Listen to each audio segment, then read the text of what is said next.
search of that particular job.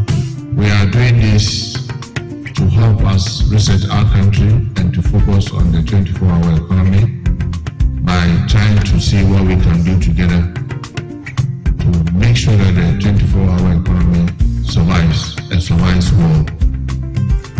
As we all know, the number of police officers that we have across the country will not be adequate to enable us carry out all the functions. So in order not to compromise the security of our country, we decided to go into a partnership with the Youth Employment Authority. This time with the police. What the YEA is doing is what we believe should be done by many other state agencies in collaborating with key sectors of the economy so that we are able to address one, the challenge of unemployment, and two, the security of this country. As mentioned earlier by the team of Mr. we are going to train them and show them the various rudiments of policing. After training, we'll send them back to the communities where they live, and then they will help the local police so that they know the terrain very well, and then they can be able to assist them when it comes to policing, intelligence. And so this is a welcome news for us as we start preparing our programs for this 24-hour economy. Today, 12,000 people have been taken out of the books of some bad people out there who could have used them for other things, robbery cases, and so many drug abuses and all that as a result of the fact that people are not employed, and people are not gainfully employed, and so people simply take advantage of them. We are grateful today. Young people out there will be employed in the coming days, and many more are yet to come through the doorsteps of the Youth Employment Agency and the Ministry of Youth Development and Empowerment. Thank you very much.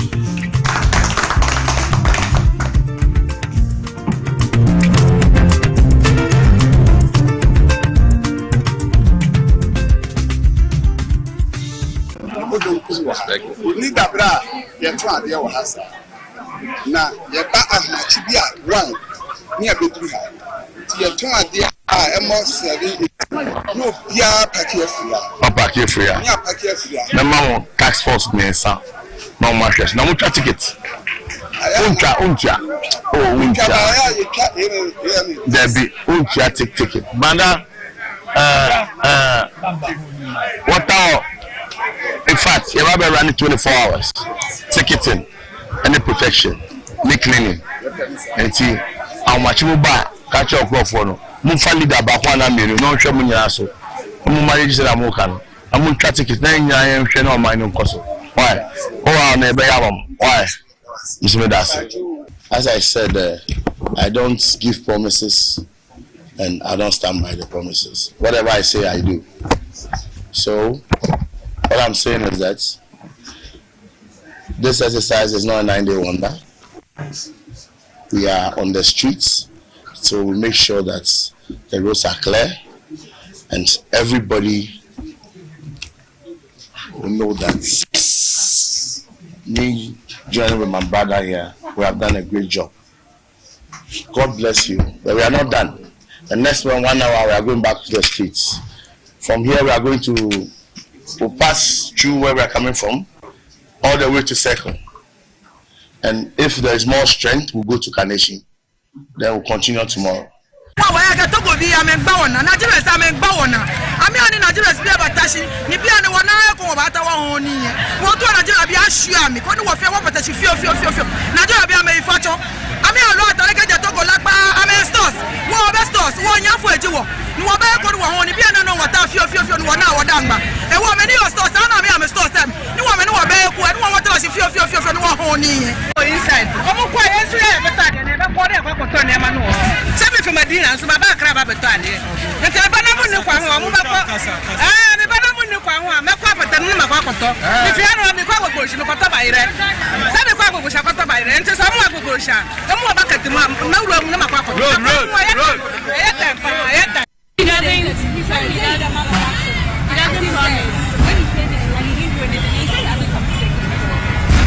Taking his time to go everywhere to tell them something. You see.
Mommy,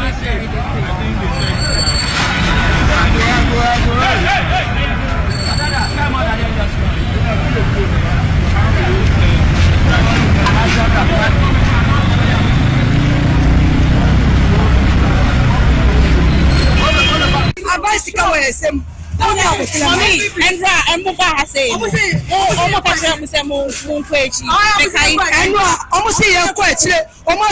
almost Eti omutola imaye ni Yesu ya wala echi omo kache sa mu ba betiti ye ti se nkura omo kachile sa omo tola ya ma line ni eti ye di line echi pepe na edi ye juma ye ni mu so bi fiji siwa oni o ya be pai na ya sei munya botila maye na se ni bebi akọ mo pa mu ye kwa be saba jese lon edi ye juma minyama dodura mo pa be saba Chese, APP was to know.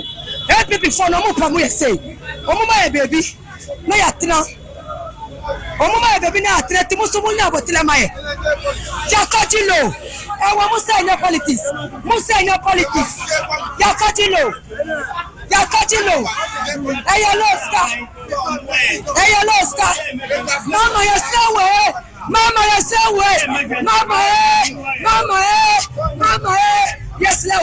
Mama yeslau. Now we are mabo. Abansika. Ena edi yajuma. Mama we are mabo. Yani baby I am beko. Yani baby I am beko.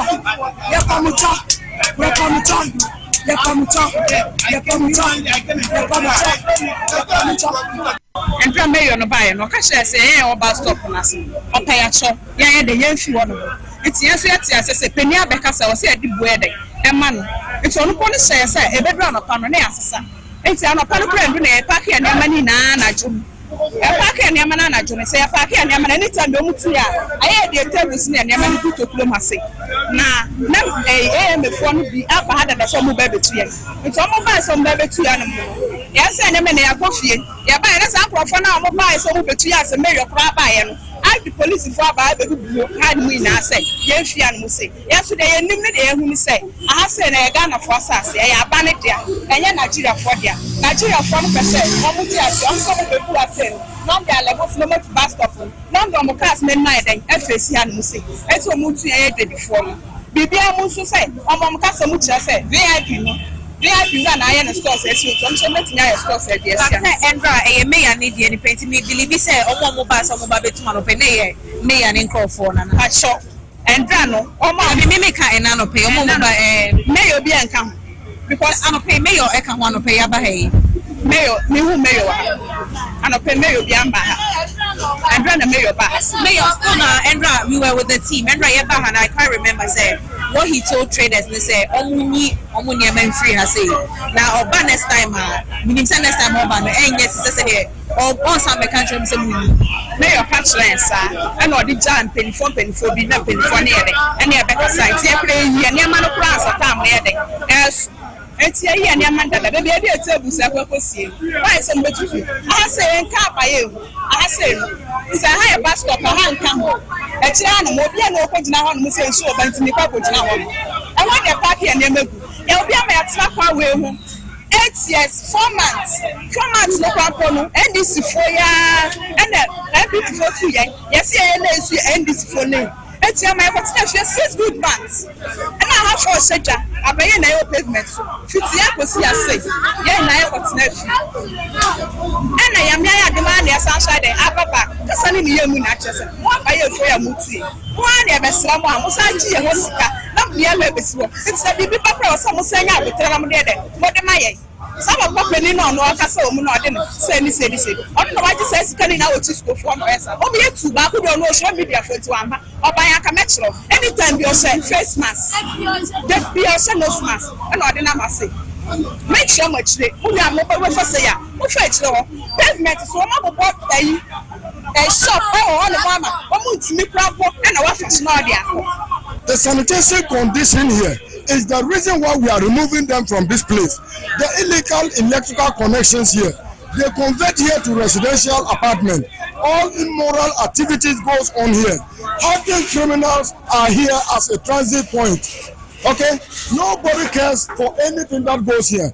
In the event of fire outbreak here, everybody will start calling government. I was here 5 years, I was here 10 years. Nobody is responsible for anybody stay here. And therefore, everything that is here, we are clearing it out to ensure that the purpose of the bus stop is utilized by Ghanaian people, not for the few who converted for a station. So if I'm correct, when you came here, some people had converted A full-fledged supermarket. The whole of this stretch was a full-fledged supermarket. They operate here, all efforts by the assembly, several times for them to move their items out to allow the bus stop to operate has proven futile. And this is the reason why we planned and we educated them. All the efforts, they said they will not move. That is the essence of today. So you can just even look at the back.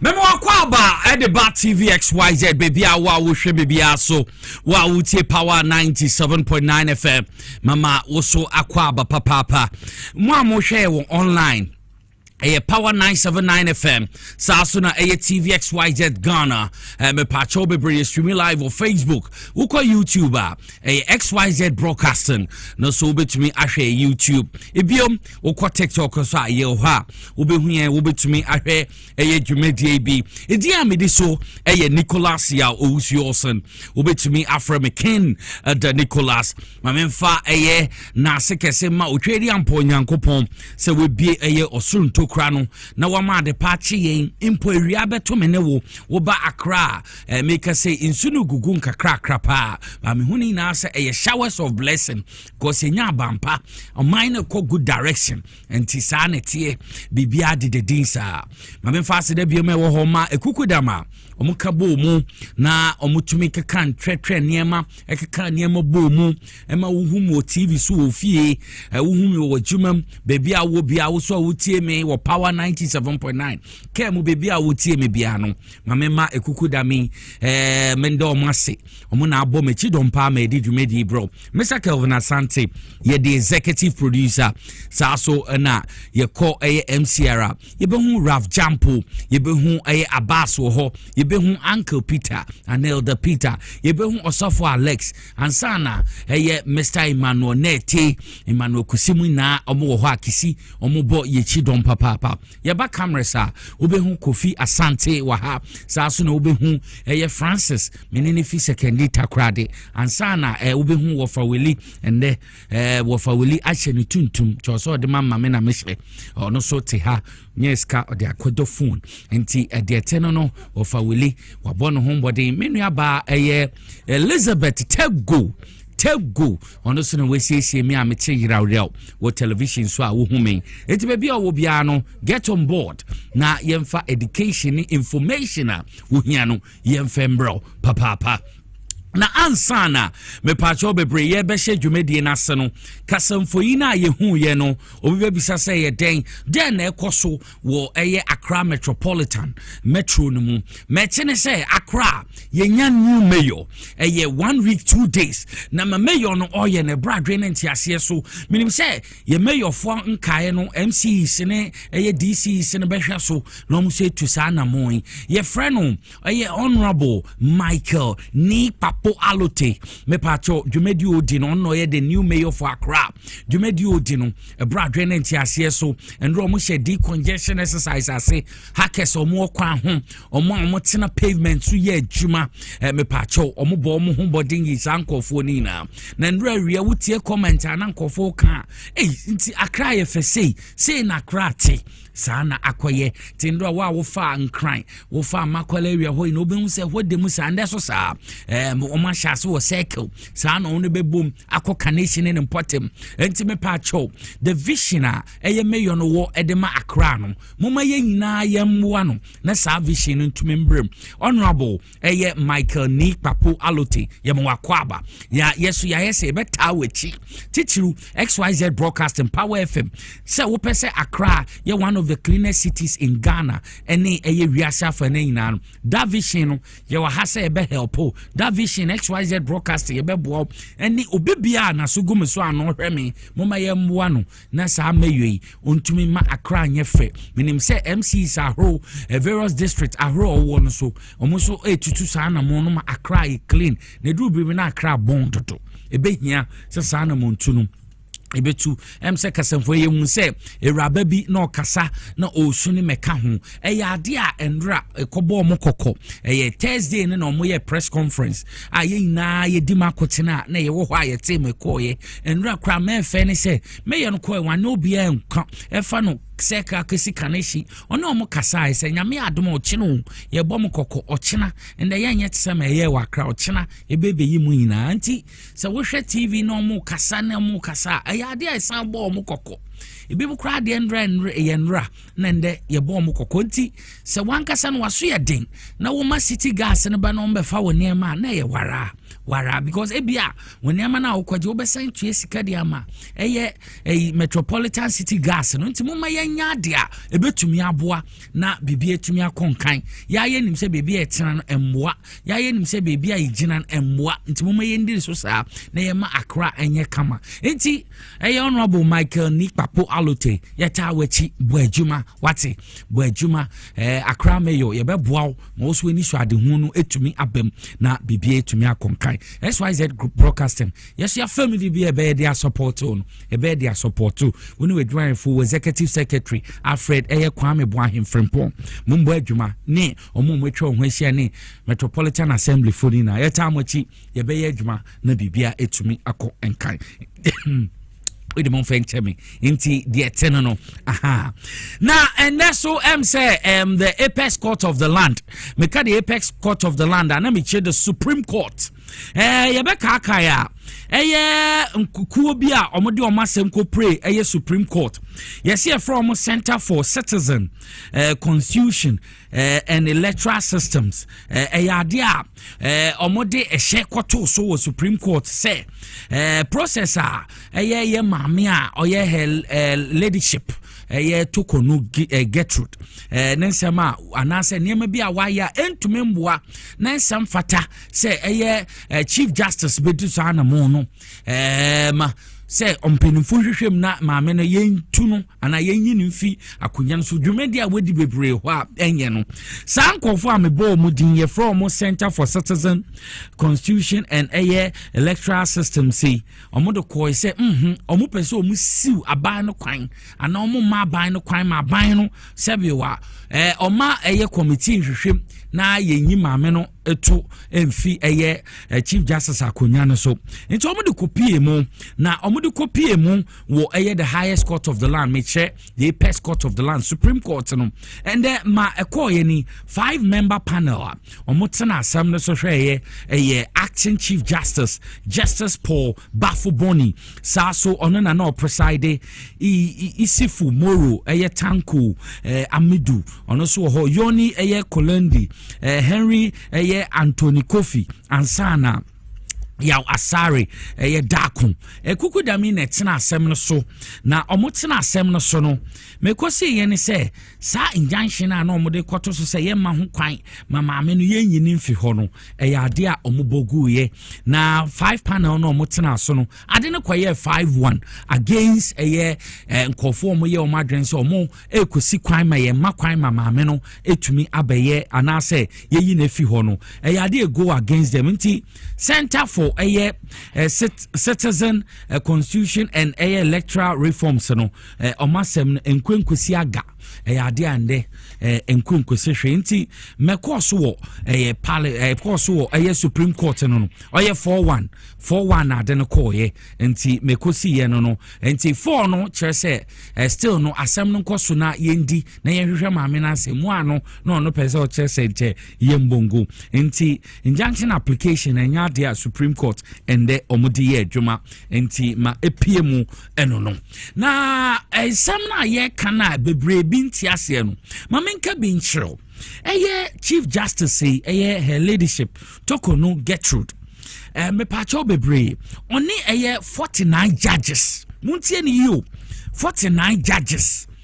ye nkofo bi omutumi contract ahorowa na ncho se ye de man nkofo se bia nkonya na Supreme Court hia nkonya na ye court ahoro ni hia ene contract ahorowa na wo judiciary service no oni 49 judges me pacho bebre muntie ne ye pa 49 judges etumi de ta contract ne bi ma obede mo momba ene sika ahoro bi o senche bi mu edwumanfo bi ne ade enya ne omune ebusuanfo tutu kwan kwa brochi mema ne nyina no eye state no anomani sika ti sika no ye twatwa de afa se eniema bi a judiciary service hia eniema bi oso ye de ye adwuma na ye de boa judiciary service no omo anya ne sa omo de ye omo ankasa contract de mo omba omo de omba ne omukun no omo ye mututu kwan bi a na entwa yi enti make say so wo hwe the Daily Statesman that's why eye nsem bi omo ka wrongful rent alawa payment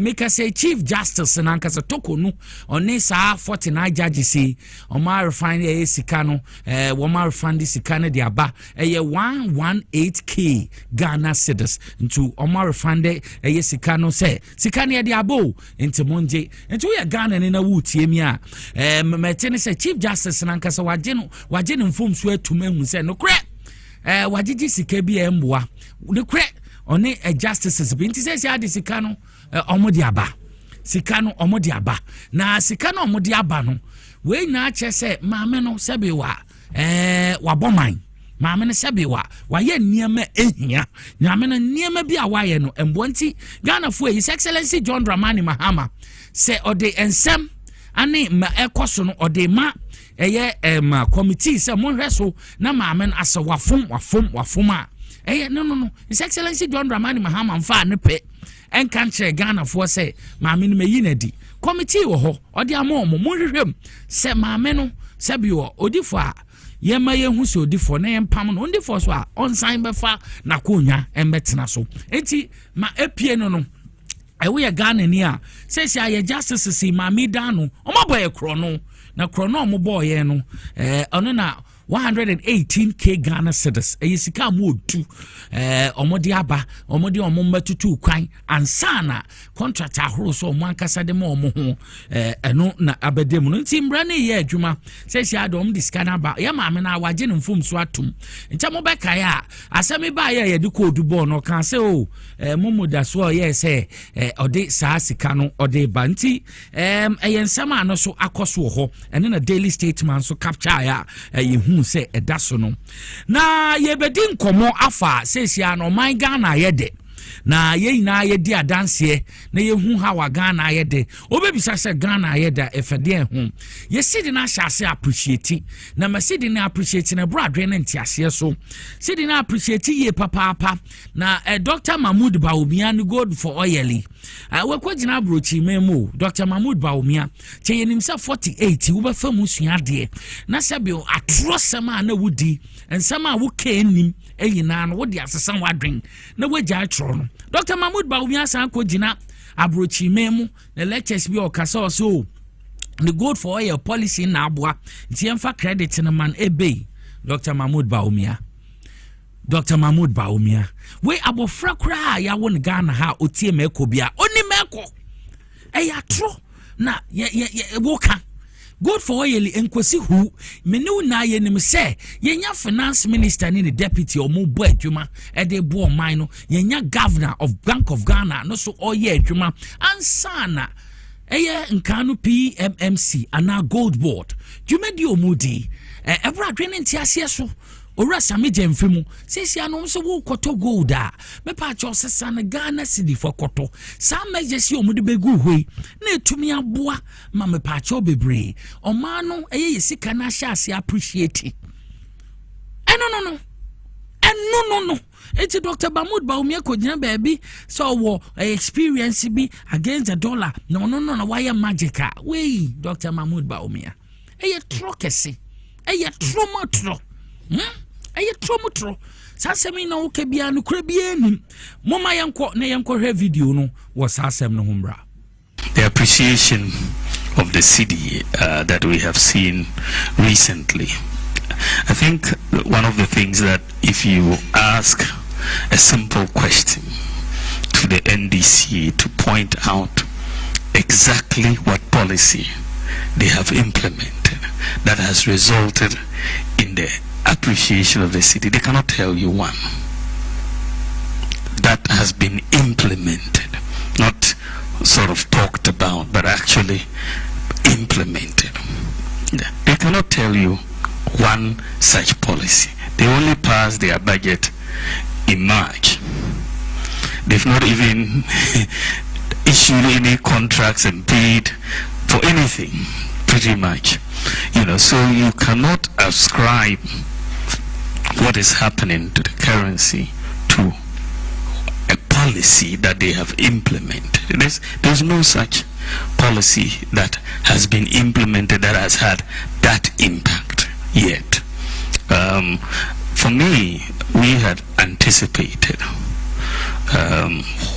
the impact of gold in this economy. I talked about it when we got into dire straits in 2022. Bank of Ghana had bought $5 billion worth of gold.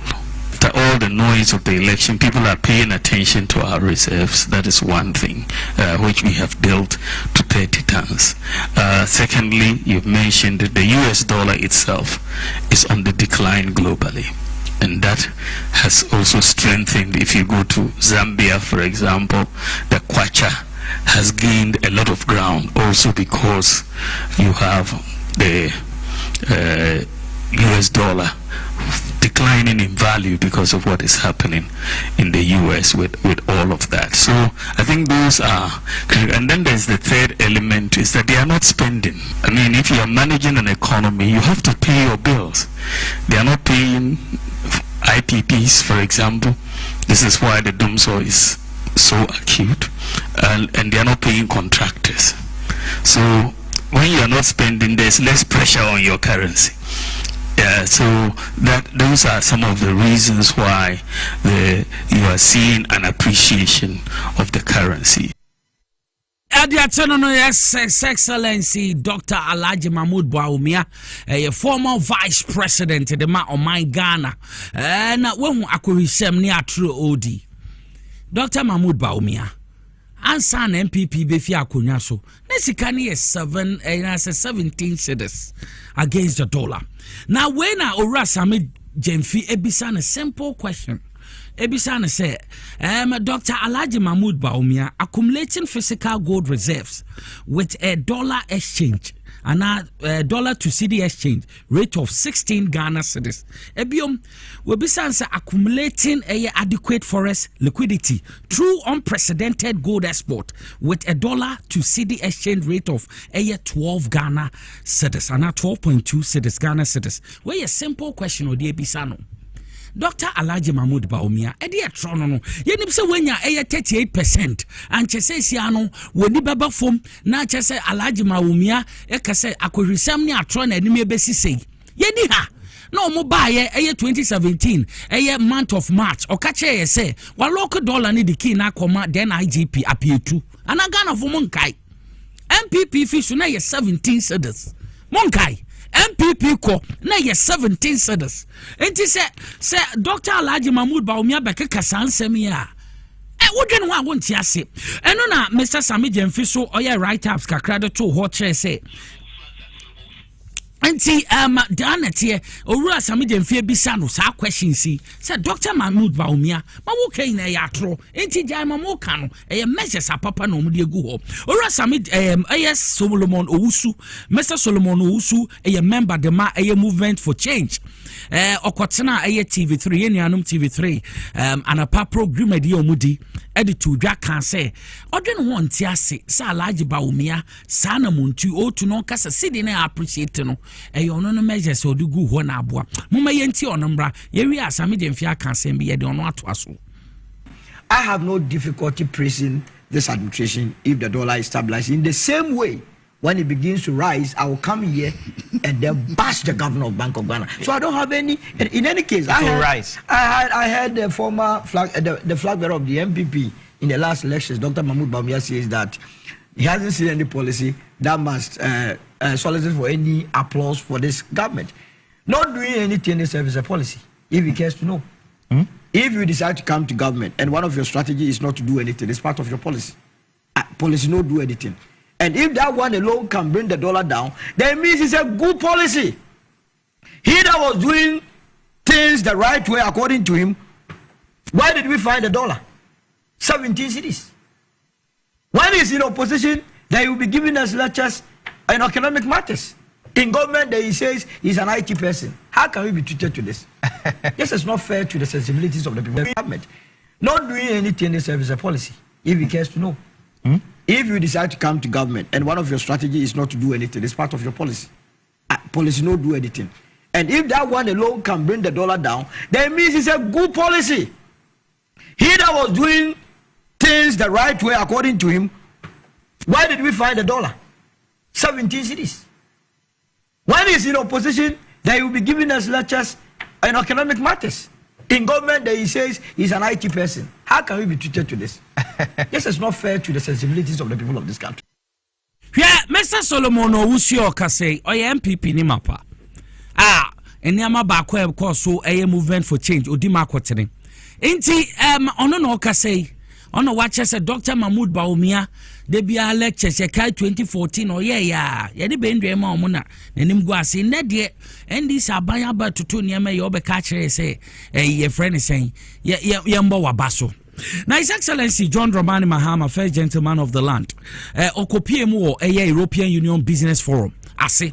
Na ono so no de ensembi atudwa fano ekwanya o man Ghana ya ye nhihye panti ma ye dollar make say ye bunu kwem na ye sidi na appreciate moment kwatie na tra Dr. Mahmoud Baumia so ode atudwa ye ntie nsema His Excellency John Dramani Mahama kopie mu European Union Business Forum asea ode tudwa ekwanya Ghana ni NDC aban etumi ahihye ma ye sidi na appreciate ye ntie mra order that is changing from multilateral rules-based systems to unilateral and transactional relationships. We're proud of our partnership with the European Union. Our trade relationship with the European Union remains robust and mutually beneficial. According to the United Nations Comtrade database on international trade, in 2024, the EU imported approximately $3.25 billion worth of goods from Ghana and exported a total of $3.65 billion worth of goods to Ghana. It is worth mentioning overall that Ghana's total exports in 2024 reached a high of 294.9 billion Ghana cedis, which approximately stands at $20.4 billion US. And Ghana recorded a trade surplus overall of 44.7 billion Ghana cedis. Three commodities accounted for over 82% of our total exports, and these are gold at 163 billion Ghana cedis, mineral fuels and oil at 54.2 billion Ghana cedis, and cocoa and other related products at 28.6 billion Ghana cedis. In the first quarter of 2025, we've already recorded a 13% increase in non-traditional exports, such as processed foods, textiles, and shea butter, reflecting the positive impact of governments-backed industrial policies and renewed market access to the EU, which depreciated by 19.2% in 2024, has shown signs of recovery, appreciating by 3.9% against the US dollar by the end of April 2025. This has been supported by stronger forex inflows, improved trade balances, and growing investor confidence.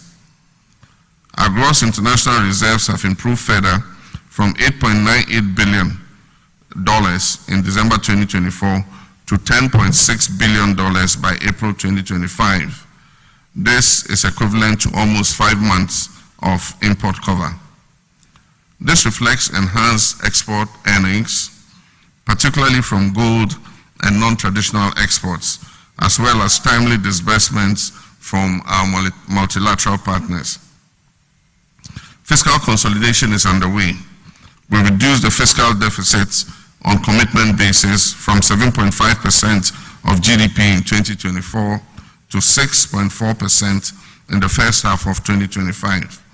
And we're on track to meet our 2025 target end year of 3.1% through expenditure rationalization, improved domestic revenue mobilization, and strong anti-corruption measures. These figures, though early in the year, are clear signs of a disciplined and inclusive economic recovery. Okay, and His Excellency John Dramani Mahama. Now, Jetted in Cabro Copiemo, European Union, a business forum, a coso. Now, another watch chimno, measures are hoa, not buying a buy, or media to form, may you sit in appreciate no, and on a yehuno. Now, Menoka say, I found ye, see the appreciating a boa, maniama a concaino, and on a de graph no ato hono. So, what I Menoka say, Siano, city against the dollar no, 11 cities. 11 cities 90 pesos Ghana cedis anti metanono anti 11 cities 90 pesos eno na sesiano what the $1 a year we are wo kwa ubenya meaning say ye city na appreciate when a Dr. Alhaji Mahmoud Bawumia Jan hold the throne more time no mame and the date here that be Wednesday 21st of May time ni ahen 11:20 a.m. Enti eno ne da ho no we a book no lie we betumi akwa internet ni na ada ho enye mi Nicholas amabetena ha me ye bosrebuka sesia no ye dollar ne nya hoden eno na ne na me nimpanifo bi di nkomo North Kaneshi ade tonfo no so monhwe na motete ne ma so aha sidi ne nya hoden enti ade tonfo no monhwe na motete so because oil gallon oil fried oil gallon ametono 100 your friends 1,000 Ghana cedis and ra me call market wo Madina kobisaya 69 that is 690 masa enti meteno no ye cheche dollar no maye enya wonsa na nti wutie mi a asem no Ghana ye de ha wompe we no pede wompe we na wo pede de na wope sesia no atiaba na minim se ye nuanu ma motonton niam so mbetete so aboso kai for mama munsuro montete so aban pano no sa video na ya minim se mahu a aboso kai ni bia ye na interview oka obonsem ma John Dramani Mahama mumpe sa video na chi kwan ma Mr. Asante na yenyi sa video o se John Mahama me bom nsem mama ekwanya eniama kwaso no so honorable ashama wo sa video na nimso wo videos pa from o mama pe Bisia wo fa Ghana obi e kan His Excellency John Dramani Mahama sem Ghana ye de wo fa baby a ye din wo best wise broadcasting ha obi akoma to ne yem obi eni age measures egu won e measures papa it's on my Ghana kwa nanim wo pay we no pede na make asaba na make for prizes nyame ya adoma anche kra if you are day Friday ye tifu wasu itwi ubu abebre tifu prizes no so and so kofom by Friday be kofom sidi no appreciate hinti sa nyame na kofom me pese ye hwe videos ya drivers in chomo na ma no odin pa drivers wo mu praise His Excellency John Dramani Mahama mo ba ye hwe sa video no ya ba Yabeka eniema so ekoso mumma yentie we mbra about 2024 in 2024 but to the series in mama knew 25 but to the series 50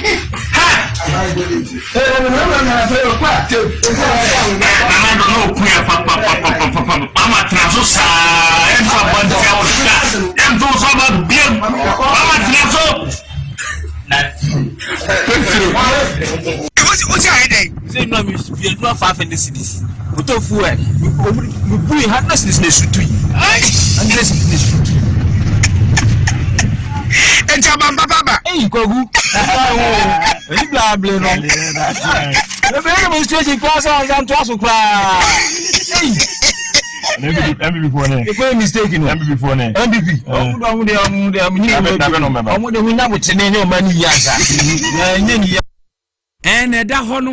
Ene da hono mankasa mahama beye ene da hono enyame na meka sesia commercial drivers na agi atum obi aka ho asem me pa cho eye guta ni AGI dia betu dwa aka 3 days so omuma 24th May se ma moton ade ma mudi dwa mokofa niema baton o se motete mo niema so anya se omo the tax force ene 21st aka 3 days omo the tax force basic room sa date no money minister share yo mo kan say by 24th obi abete ne niema so ebi mu so ayaso brache aso den a mo pese o mo ti o mo niema so nti aka 3 days 24th one ten niema so tax force basic room wa wante so no fanti se waro wara nti de ete no AGI ni guta abeka say 24th de on bete niema so na sidi na appreciate no wante so no obeden Montete so sana tie me ba cho drivers no so amwa imagine say mon pese motive first no so mo bete so His Excellency John Dramani Mahama yebeka akaya VAT na eda insurance so me pa cho we yefiu enti de biom na drivers mo complain montete so ye tifu so monte first no so ye yi sabi o VAT eda insurance so ona na ye tiem se no boarding ye yi so ebiom ti den into drivers yes transport union GPRTU protoa any your friend is saying concern for any more market montete so VIP for any one winner montete so na chese bibia ntumi konkan na minim say answer na wiki be query Friday Saturday there on betete so we say His Excellency John Dramani Maham why na bra draining access driver ni o mo na o ma no ya won asem o kan se Mahama to aso ye be mo ato aso so nti de channel no mo man hwe sa video no mra. We promise the drivers that we'll take off VAT from insurance because when they pay insurance they have to pay VAT on it and they add it to their cost and use it to increase lorry fares. So VAT on insurance is repealed. And this one Eti mepacho yanka de abium His Excellency John Dramani Mahama se VAT eda insurance so no we yefi so this insurance na no buade akofom pa but tie mami beyi is there hope gives you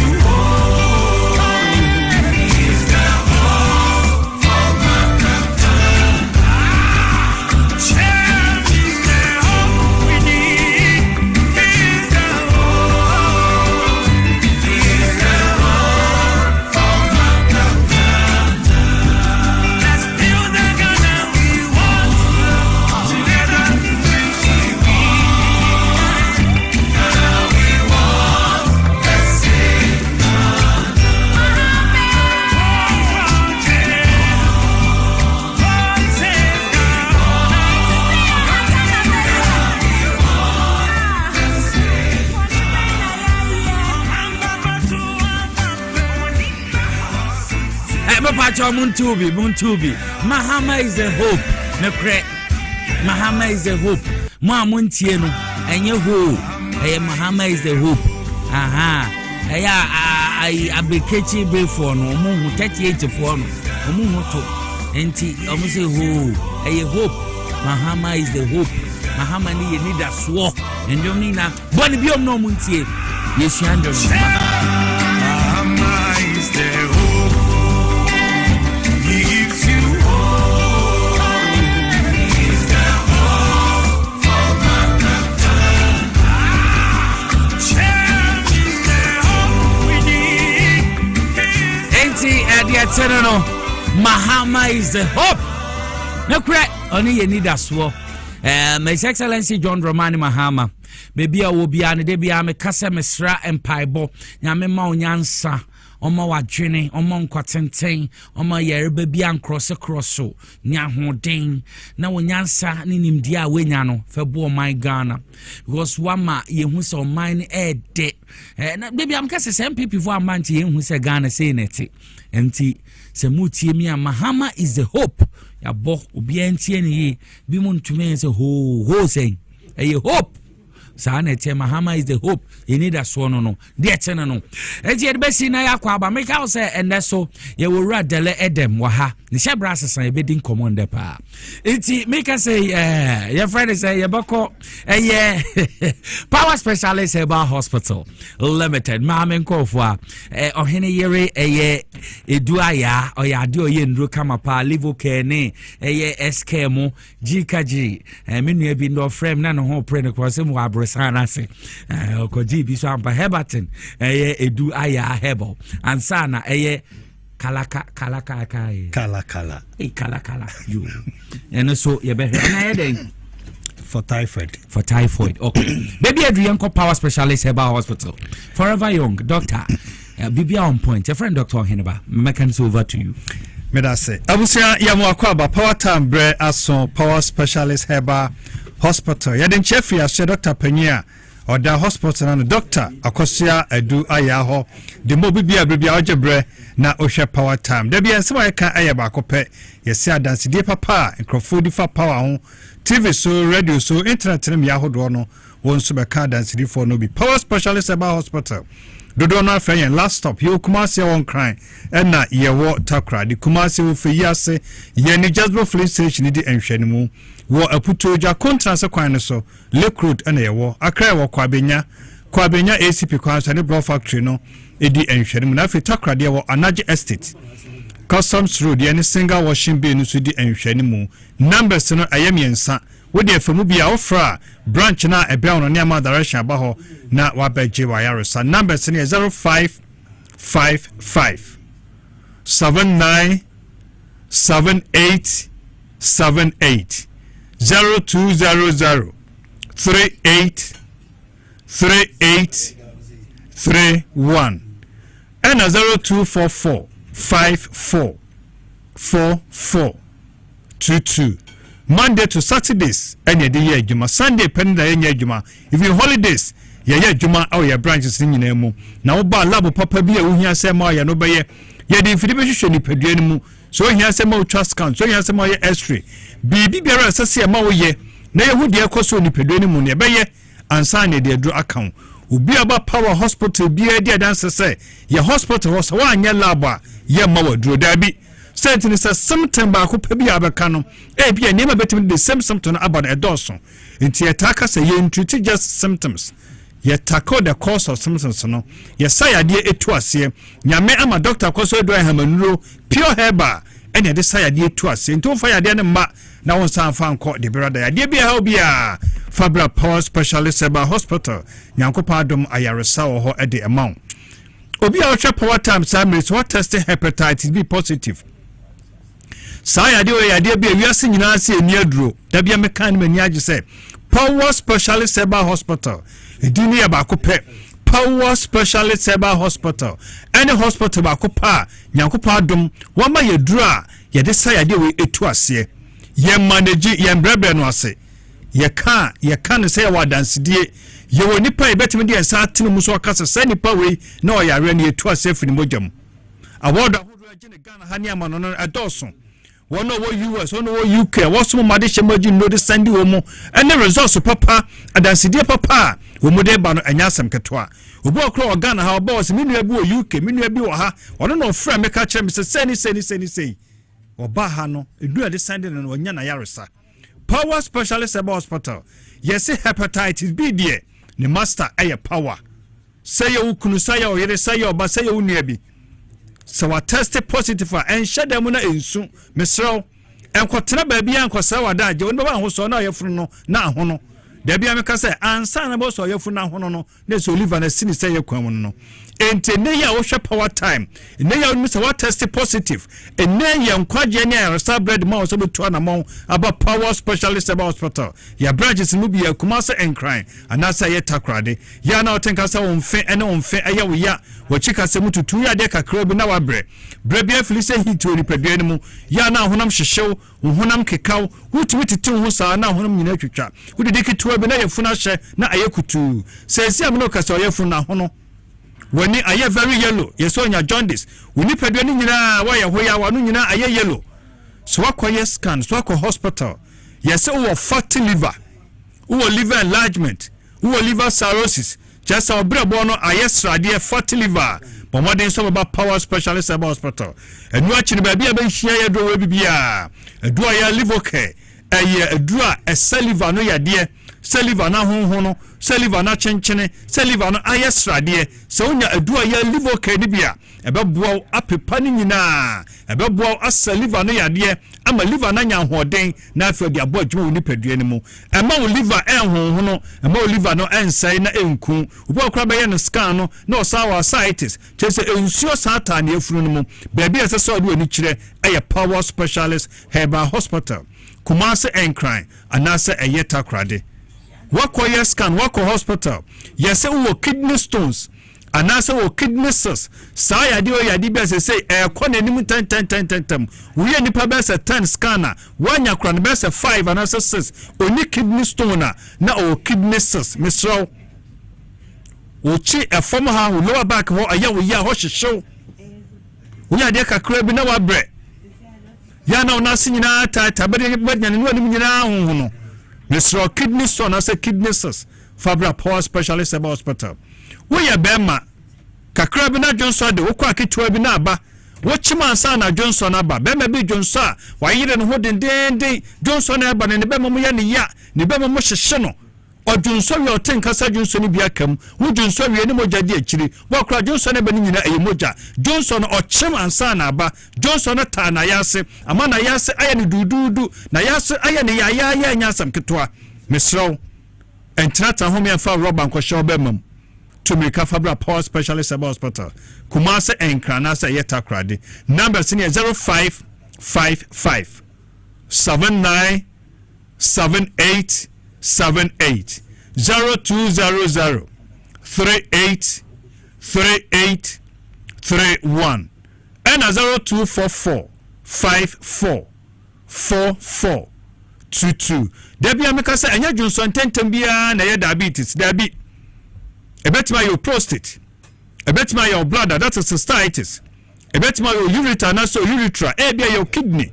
and as untreated infection bi gonorrhea bi onya ne brebi atwam syphilis bi onya ne brebi atwam afa na sunsunsanso no aba e de sa Johnson tentem no abesia so emfiti preocupa nya wadwene say sadia wo Johnson tentem no de bia ya diabetes emfiti preocupa nya wadwene say sadia wo Johnson tentem no de bia ya prostate wo ba Power Specialist hospital ye be your lab ye di information show mu so nya se ma trust kan nya se ma ye x-ray se CT scan ko na se ma wo ye be mo ye na ye hode ekoso ni padua ni mu enti ya ma wodura ye nim the course of something so no ye tackle the course na ye tu ade no ase a ensan emabiem osa ana how osa ya reba ko betimi atete nko na nyina ekom de wa yem ye oya aduane to yem yem ye oya udidi mi ya yem ye oya ya na asamfuna be agina oyem obo akora ne de na ya abofunu kakra na ne bofunu no sabi obi atime fe enam se osa no eye ekuro nti no ekuro no enyan aboba okokwa na afi adisatu sonson abro Bra Power Specialist about hospital ya na obo no nyina yo ya de kopie wa chutanya heartburns udidi na aduane jejabo indigestion ya na osaro nyina ya titiriti uduane ketua beto yema na yafunu ahye na ayekutu ya na wachibira muma ya wachikasa no ya wachase ha ya Mr. Tumika Bra Power Specialist Herbal Hospital Kumase Enkran anase ayetakrade Dr. Koso Duaya Edi Hamanu biaba ye friend Duaya SK that is stomach care ekro bia wo ye funu mu ekro bia say ye duodenal ulcer say ye peptic ulcer ekro bia wo ye funu mu a etete wo ama wo ye funu emu anyo ama wo chikasa mu ya ama wo chest ya ama wo sotia na ete ulcer betuma ma wo fon aye tantan misro emfa osa eni agro to make Cabra Power Specialist Herbal Hospital, Kumase and Crime, and answer a yeta crade. What the Ebia what testing malaria positive? A 2-3 days, as I said, from Mujanimo. Bra Power Specialist Herbal Hospital. Yawa a duaya malamis, our ho. Yan running in our balcon, as I dear balcon. A duaya malamis, when we have a no pure herbal. Our Food and Drugs Authority already Sajatum at the Amaye. A duaya malamis, malaria ni baby a debia, process bia wobiano, Sadia duaco drobiano, winner a duaya malamis nibia, a babu no to a seer, among what me at all. As I say, I did a few mojamo and 10. Debia make say, and crow 4 to malaria, and crow 42 typhoid, at some malaria. Science to the sun, science and symptoms I had a crop. Yana one no. Yana uti paiwo. Yana wire she. Waposu no posu nyina aye omre. The bonus ana the bank of forge me say aye malaria. Ebi akọ hospital doctor yana malaria test. Malaria test no aye negative. But because of symptoms in doctor need to make say or man malaria treatment. Tieni ye. Meanwhile malaria test no aye negative. Ebi ana typhoid. Typhoid and malaria symptoms in na aye the crop. Difference what typhoid and malaria symptoms say. Typhoid better ma wa. It was my boy best 2 years. My boy best 3 months. Say a typhoid and the symptom na de sa wana brewa. Won to treat typhoid na anya dia wana beko. Typhoid better mo yema timu den. Typhoid kona better mo yem asa ye hwie den nyasam ketwa. For modern so benya Power Specialist Herbal Hospital. Yem no ni bi. Enu ntini ade adro bi afa no kala herbal mixture. We a 2 typhoid that's 10. Typhoid our draw na draw our Power Specialist Herbal Hospital. Kumase and Crime and answer a yeta crade. Sorry. Mr. Oya Bema and the man koye a mau a wampam. Why am I wampam? Where your friend Jirika Jiri? The dean in Honam said. First, and then you saw an emperor for the baby. Yes, Jirika Jiri. Bebe be one and irisurono. When your surgery Kajirwebia. Bema bia wa yamre wompam. Adura wo hia ba ko pe we nya foriza dabi. Bema no eyentini ani moja. Kasa bia anim. Se entini mu sisi na moja no entini ko gina entini mu a. Ena de saa mro ya no edeba. Apart from say bia wo diabetes bia wo infections bia. Be no so betima mo ayamre no. Se bema sam no koyi a entini mu asi moja no entini ko gina mu. Adura de ani se be entini mu fi nyina. Na moja no akotai entini mu. Anya se ko gina mu keke. Akotai entini mu. Na bema na timia gina so te se bema mu a. Yama wo mo. Yama mo piafo. Bema de tenase didi. Ne da ho so didi. Bema wo te ase na wu ya ense se obema wu. But modern some about Power Specialist Herbal Hospital. Nesonya adua ya herbal mixture where a immune system booster. Neso the bomb say dia na ba bia with the amount. Sa adua Krapimampon Center for Scientific Research into Plant Medicine. Oma recommended do say a immune system booster papa a ye juma sin bibia. Food and Drugs Authority ajatum ajra so ascience a register e dia mayen. Wonu me yendo ni na bia problem bia eni ho. But modern so ba hwe kira kwan ba bia ye to ha ba do bia no kwa benya enu ni nyina bi ato. Kompo na ehye omunum gota ye mfa sekanka eho ye nye surgery.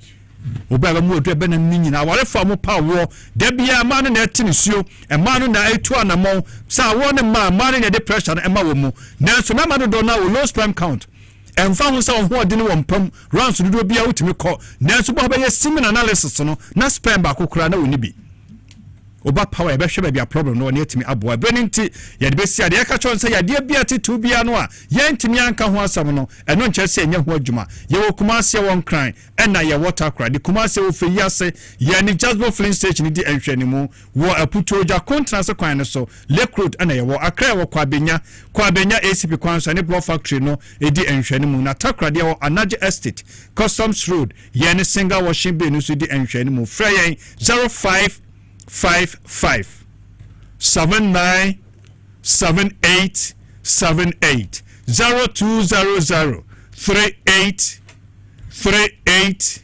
31 and 0244 54 44 22. Yadwa se baby a woche bre na wohwe power time. Nyame adoma da sene sabre yanso ye de apomde ho nsam no ebebro. Mamenda Doctor Hineba Asibebre or Power Specialist Heba Hospital, a crab branch Wokoha, Ubehu Doctor Ho, Nambobio Hiano so Yabwao.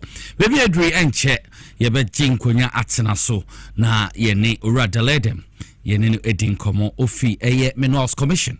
Nkomoha oni ebedin de efane mining sector challenger ekoso so far jumedi omuswedi ministry ni nano enti bepese ubenya abotre na maja aboafo nkra to ba komienu miensa meba Mr. Dalede mo ha ebedin komo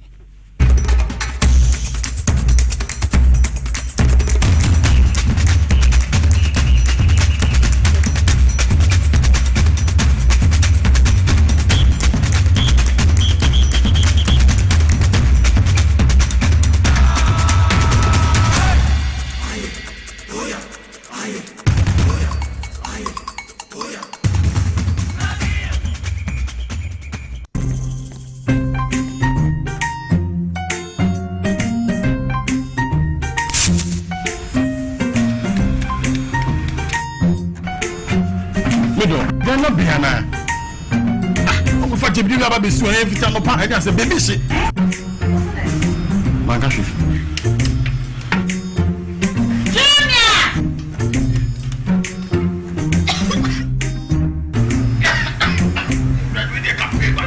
I'm saying so enough for me be there no. Sister who's pa? It's a gas. I'm not sure then why. My wife.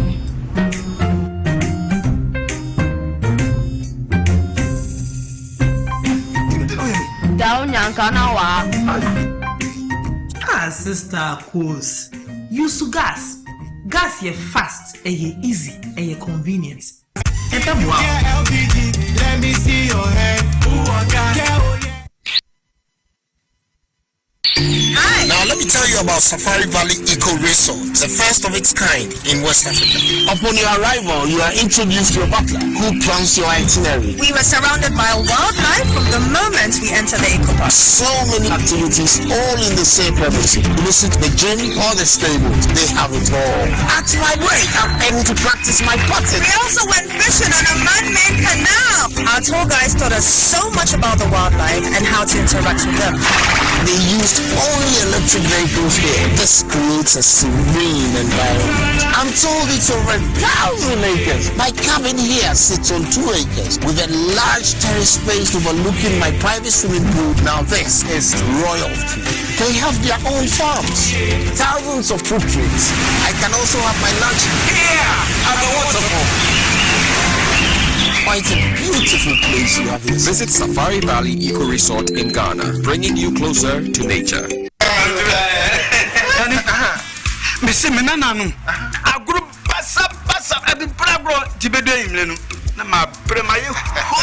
As for me, I take very good care of my grandkids. Ye diagro na yes edu maybe krana me bano timide omo be gumi so weekend no. Hey, memre I don't think I'm a catcher or say, Yano Medi garlic capsules.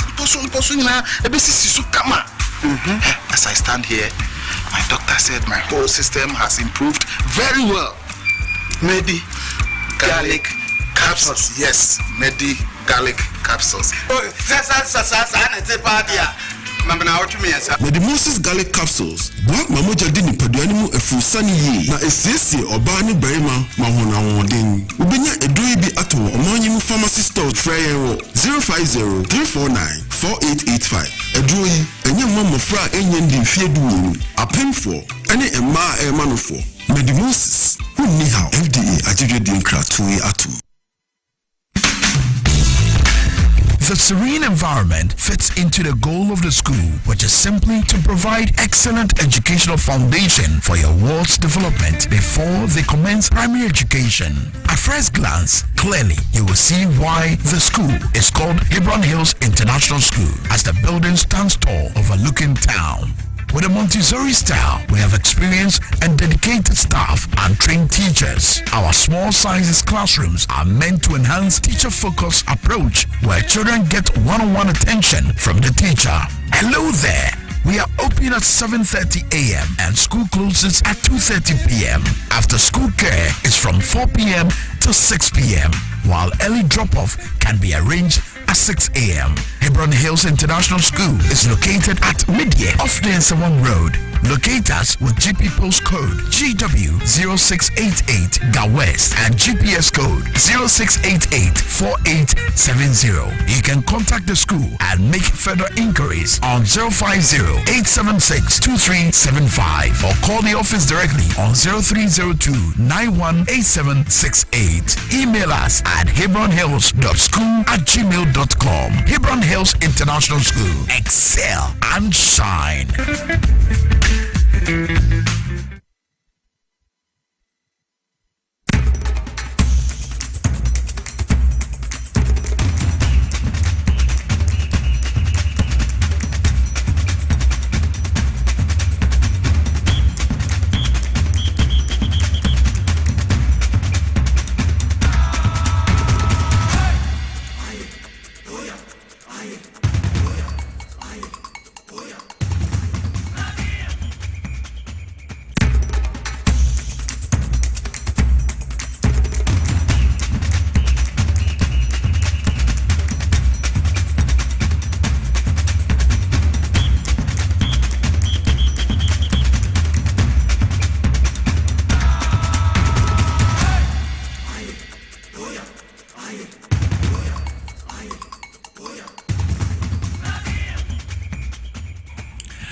Mesam wakwa babiom deba TV XYZ baby awa wo hwe bibia also tie power 97.9 FM no memo wakwa babiom edeba dwumedie no so baby adri ye impunimpo a mene owura eye Dela Edem ono no ye head of corporate communication edema Minerals Commission mene no ebedi enkomo na mamemfonchia kese ma Dr. Albert Gazy Dr. Albert Gazy oye chief fire officer former chief fire officer nkano no na eco fire service time no number so abra na former the late Prof Mills former president today His Excellency John Dramani Mahama the first term and na ono no Ghana National Fire Service so na edwuma boy number so na nya sa attendance ni ade no woni papa ni tia na mo bompu na mo bonkoma na we say yes Dr.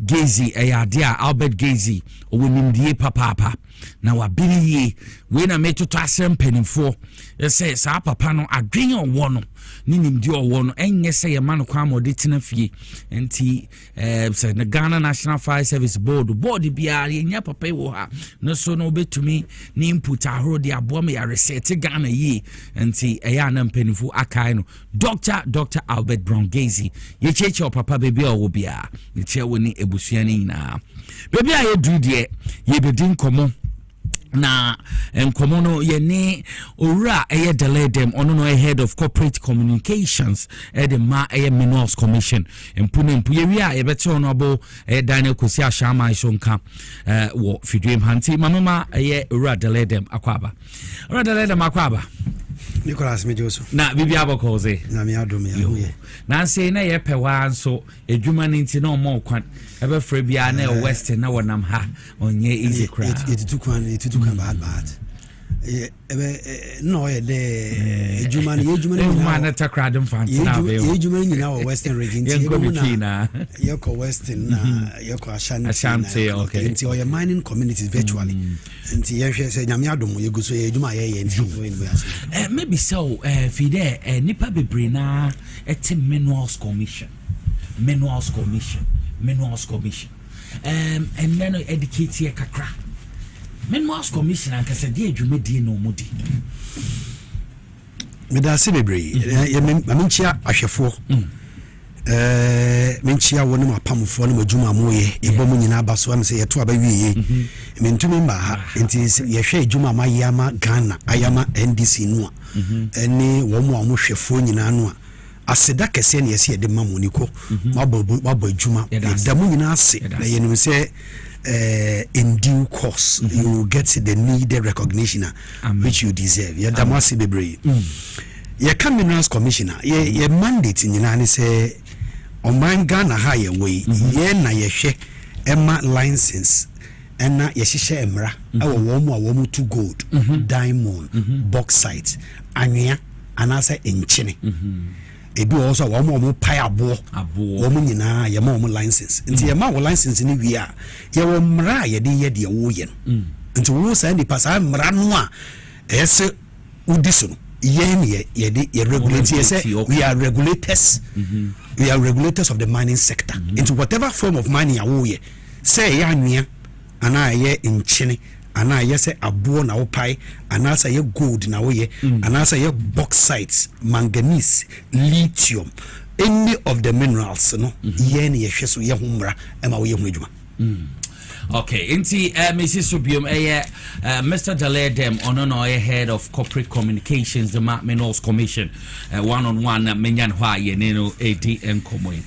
Ma yen share Jumedia, Minim Senan saying a challenge by the ma a government, teach you a dear friend illegal mining Galamsey. Na Galamsey Jumedi, Minim say a buy unquestionably be a 4 month. But which ye Ghana for and some more car and a Galamsey no na buy no or cancel be for buy so 4 months obey the 8 years when to me and ye Galamsey and feel on no crajina a bamba bansu kachenko for say me the ma buy to ho and so no one casa environmental minister or the report by no send the backyard of crown you 2 sebiwa Galamsey ho. I didn't send the break by 4 months illegal mining abaya challenge kesepa na minim say ti some okay no most would ma ko chefa na license na me ka yenim say aban kra na to abawi yo mulusi yeti so ma almost bear to nipa bebre na nkasa license so mo fendi dwuma na nanse matiasim ewrem bebre ye water gas ahrowa no so mo recruiting me ka so far 4 months ni Galamsey Jumedia mo room illegal mine no mo bora forest reserve ahoma nyame adoma bombo dey to me retrieve bi na 9 dey to me retrieve 7 8 and 90 ye dey ba kuna ba but I one yes ye din common fa illegal mining abaye challenge Nicholas me da si bebre abai we inherit you can say inherit a very Herculean tax in the mining sector because abai no awatwem no kono ye nwoma o ye no ode eni dan bone na ye they did it deliberately she say ya to abawie on the 7th of December na abai no start issue licenses to people to go and do mining how and the license did not follow laid down procedures it did not go through the normal procedures. They issue license. It's a take over. The appointing minister, Amakofibua, pepe, and or directly say, "Sa license nina ye revoking nina." And it's also in Kratawe. This is the front page of the Daily Graphic. It's the minister for the sector a call for the revocation of all the licenses. Ya tua baby 7 December. Abaya ubaya the president in the presidency etoso. Says when to me fight Galamsey ya yanji omampenyin finisem. Na nakufa da sana megi. Sa abano e kono when we election na okono. No the license man for by heart omunkotu. 4 months down the line, the same people are now complaining, say, "Oh, mine no monya hubidi." What for first? Omampanyini John Mahama I show political will. You can't say political will. On found say we NBC na so found say we MPP na so for here. Wakase meye no do obeye. Na ebosume nan ye obeteki ye. Ade ba ko ye ya na say mienu a waya efe ene edikan no. Ojina simpie so bedwem. And not catching a Ghana for you now. Say you cannot be a miner in my government. On my page, Mama say, want to meet Sinamima by when I will gold, who yet Galamsey, and I say, who will be quiet partnership. So when you saw by Galamsey, fee a buying Muko, Kodis Adjuma. This is the publication by a president of the republic. Sadi when Nakufada you be done so much. Na yetiti a din report wa Professor Prempom what in Betty or din were people about 16 people at the presidency who were involved directly in Galamsey. So the president could not take action against them. In this particular instance, we have a president who has directed say one person we galamsey dia fina dem owie ye pepepepe na see one of the most difficult ministries today is the Ministry for Lands and Natural Resources.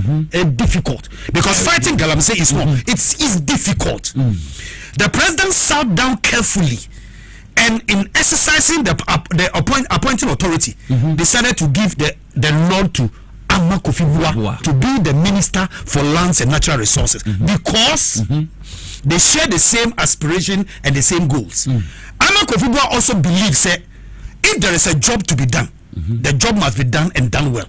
And see, yeah, this is our responsibility, man. On Yawsom. And see, and I say, problem I ain't one more politics so you champagne machines. And see, we see swallowing to. At the moment, they champagne machine bagana ya bani because yeah, obiambe mining in rivers again. And see, we are buying champagne machines in 8 years under the MPP administration. MPP phone to me and take a bold decision. Ama Kofi Buah has done it by directing say we are banning or banned champagne machines, floating platforms. Yeah, television champagne bina yahu nsuo no no na ka ho asem. The machine ya this nsuo ya dey mine no ya ban it. Ya wie no. And the minister na sa directing say DVL for. And obia oba import excavator.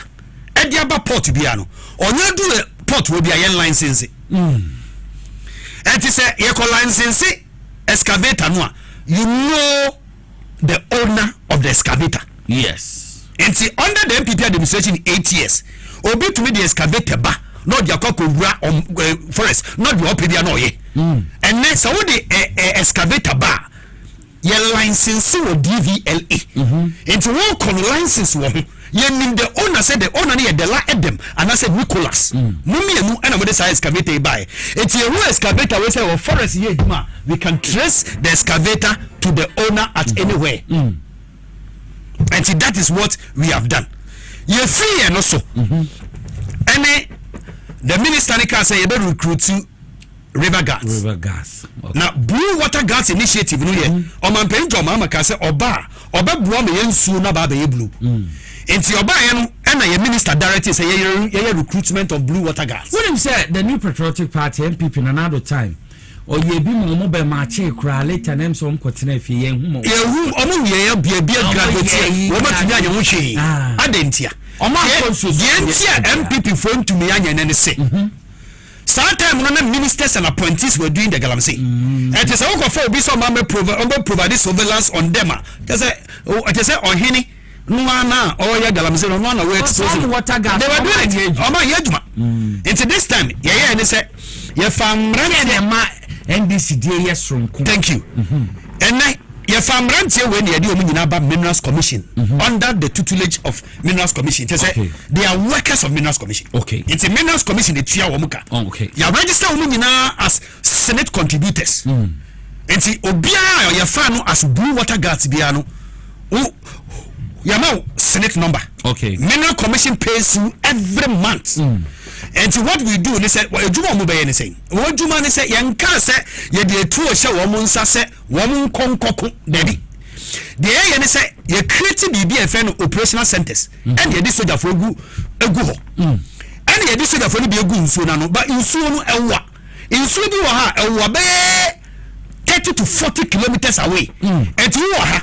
Na say ye bibi on the other side no and ye deploy some branch when ya won suo nano enti the juma ni say ono de oye hwese blow ye say odi konkonsama police for any soldier for enti soldier for a wo mo ankasa na air fight galamsey na ye request say they want community involvement ye want empenkro for obi fi kurom ho omoti kurom ho omunim to kuro bia wo kurom ho and omunim ahoho obo ba kurom ba galamsey and omunim kuromamfo se galamsey fo ba kurom ho omunim nipa hotel a wo moda enti mrantie wo madjuma ne se omo ye mrantie ne mbabawa wo madjuma ne se wo de ye sora no pa wo na munsuo na no wo hu ne se obi na djuma o ye no se nsuo a the here say almost code omoye now afraid the soldier the military straight ahead within 3 minutes 4 minutes they are there because now my can say challenge kakra me who personal say yanhwe yesu a yenim say yennuan mo illegal mine wo ko mo body gas ni ade enti ya kwepe wo say o manya Ethiopia bi ni ade anhwa na ye di o mawu what ya was soldier for the police for you create operational centers along the river banks. Okay. Into omo ben ye adwuma. Enti omo ne soldier for na ye adwuma sa blue water guards yi. Enye wo mo nkwa na ye adwuma o. Yo. Aye soldier for na ye request say they needed people from the community to serve as whistleblowers for them. Informants, observers. Why say yen discuss wo mo say bi anche o mo share uniform because seminar me yen mo so share uniform blue water guard for you obetumi attack am look your police ni so obi e bokro no so police ni ba o ye de odwane enti die enti na ye ma we nkoshe mufti okay na galamsey for the ye o share uniform and on nam ho enti e so hu say wo a we galamsey hu say yet ene abaina for obi se onjere nsuo na no na wodwuma no a wo ye no a wo de say nsuo no on report to ma soldier for mechew it is a wo feel say if you want to disregard these people it is up to you yourself because when wodwuma ni say they will blow the whistle on you when you are doing the illegal things and to be a wo ye dwuma bi a wodwuma ye en say nsuo no emrantie we fa no phone pe no a fresh soldier for no na soldier for no along the river banks we have created centers operational centers along the river banks warm and odi omu omo report to my police for any soldier for tax force ema wo mo ba ebe kire wo ye wo military for ya ma omo speedboat along the rivers enti wo mo so mo kita speedboat wo mo na mo nsuo no so enti so mo nya ti bi na say river guards ni afra wo mo pe no mo dibirika and do within some few minutes no mo do baby am wo omo no mo di etuo any whatever no e kokko combat the illegal mining now if I na me bisa me who say when you asase bi and we who say gold room and na wo ko ho na wo di sofi ni ade ko and we ko fa excavators and na wo tutuo ayana me bisa me who say di enti and na won konkoje license our minerals commission ho na ya ma license na mfa nye badwuma na wo ye because say dey bia ba ko ye galamsey na ye de tuo echesiu na ebinim paminem na ebinim wu na ebinim prepra na unkoje license ebi wa wakwa license na bi $240 ebi $550 it depends on the hectares of land or the acres of land you are using. Yes, assassin kasiye no mo de hwem $750 okay $550 $240 yeah me try say $1,000 wow enti say anyone kitinkiti bi mfa say inspection which 2,000 okay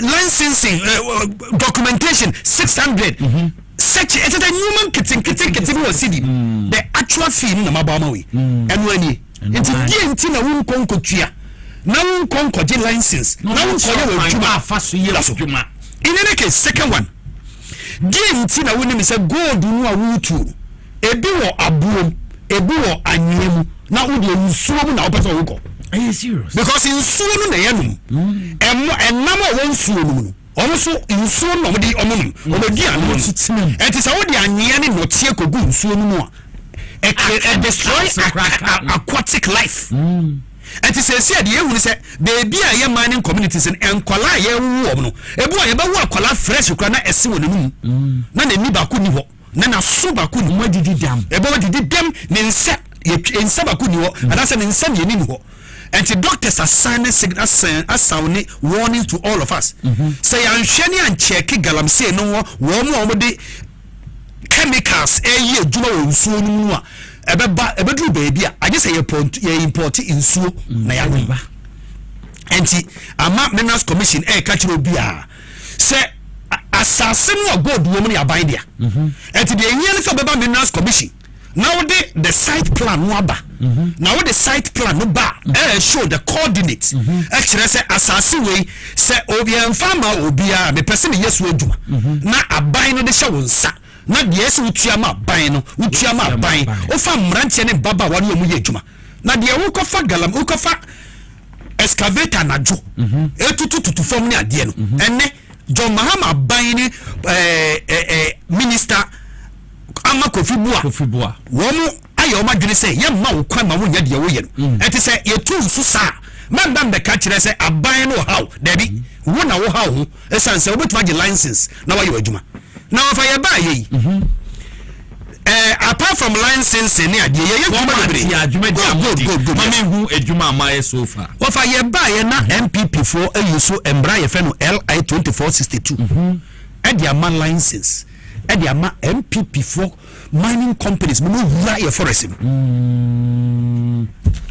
some community wa fa ye ba ye no na forest bi ti say Genera extension omo de ama obi a owuram nti omo hye forest nim ye wota no anwea eno so sa forest reserve aban no de ama nkrofo amu tutum ye ba ye no na official na akontashe omo nyina hye mining ko ofori shelter belt eno so ye ba ye na aban no de ama obi se omuntu omo ye galamse yakwa akogye efiri wo nsem Amiasu East ano so na aban no ama license MPP aban ama license a omu tu was our forest nim na de record say na Akufo do di 8 to 12 years and he started say he preserve our forest no at the age of 12 okay and he started say he preserve the forest Ghana forest no onu be di 80 years no afena dwemboni abani tim a odi asase no aye forest 68 years obi anko mu na Akufo do tumi ne maso da ma MPP ni say kona ko ye galamse eso fiti time akwame nkruma no ye say ye bossa forest no ban na wona na Akufo do 12 years no 12 years 68 years ni obi antumi ko sa forest no bi but wo ba he dey eso na Akufo do be yo man pay ni pe or the south forest no in 9 of the forest 9 or the amount of omunam akuntama ni nyina nam forest now for the make koso Amiasu East Amiasu South Subre River Afao Hills nyina ne the amount of ya bae ya jiri nyina wow ya jiri nyina ma ne beka the Siri and then Asanayo River of a South Forest way ni entumenje Mr. Say ade ntini entumenje ntini me montumenje wo fa sa wo kwa South Forest way anu a obo ho mrantie tintin gram what said yo ye obo fi Burkina Faso anasa Mali mrantie tintin gram yakofa nipa no ye de mining concession na ma no wakofa nkrofo mo ye Ghana wakofa obo fi Burkina Faso ni malo eno mo kitikiti tuo eno mo ho wo fa woni why and you don't know who one would do and going to find them, you need to be strategic. And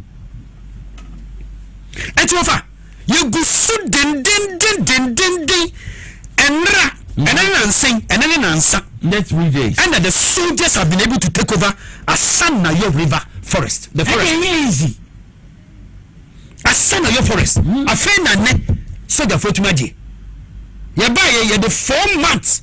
The battle of Asanayo afeni yetuma jefi ajemuso se si ame no ka say aka deseri na aka South Forest no yenyanji ntumi nje enti John Mahama baye adwuma o mampan na Akufo do ntumi aye for 8 years 8 years o mampan John Mahama the 4 years agin 8 forest reserve out of 9 na Akufo do dem ma ne nkro for so mo ye galamse nasa uwie nasa uba ko gina beebi abeka kire se galamse no yenye ho adwuma na NDC for yenye ho adwuma yenye seya then you don't know what you are talking about because when the excavator ne ba ya yenim the owner o Minerals Commission says here your control room so control room no you start importing what we call trackers ediaba ya the excavator bia ya the tracker bomb. It is high excavator and the moment I would go forest no ya more concession A want to we so we move from some concession A now so we move to second concession B your excavator will not work your excavator will not work because it will be deactivated in the control room of Minerals Commission. Wow.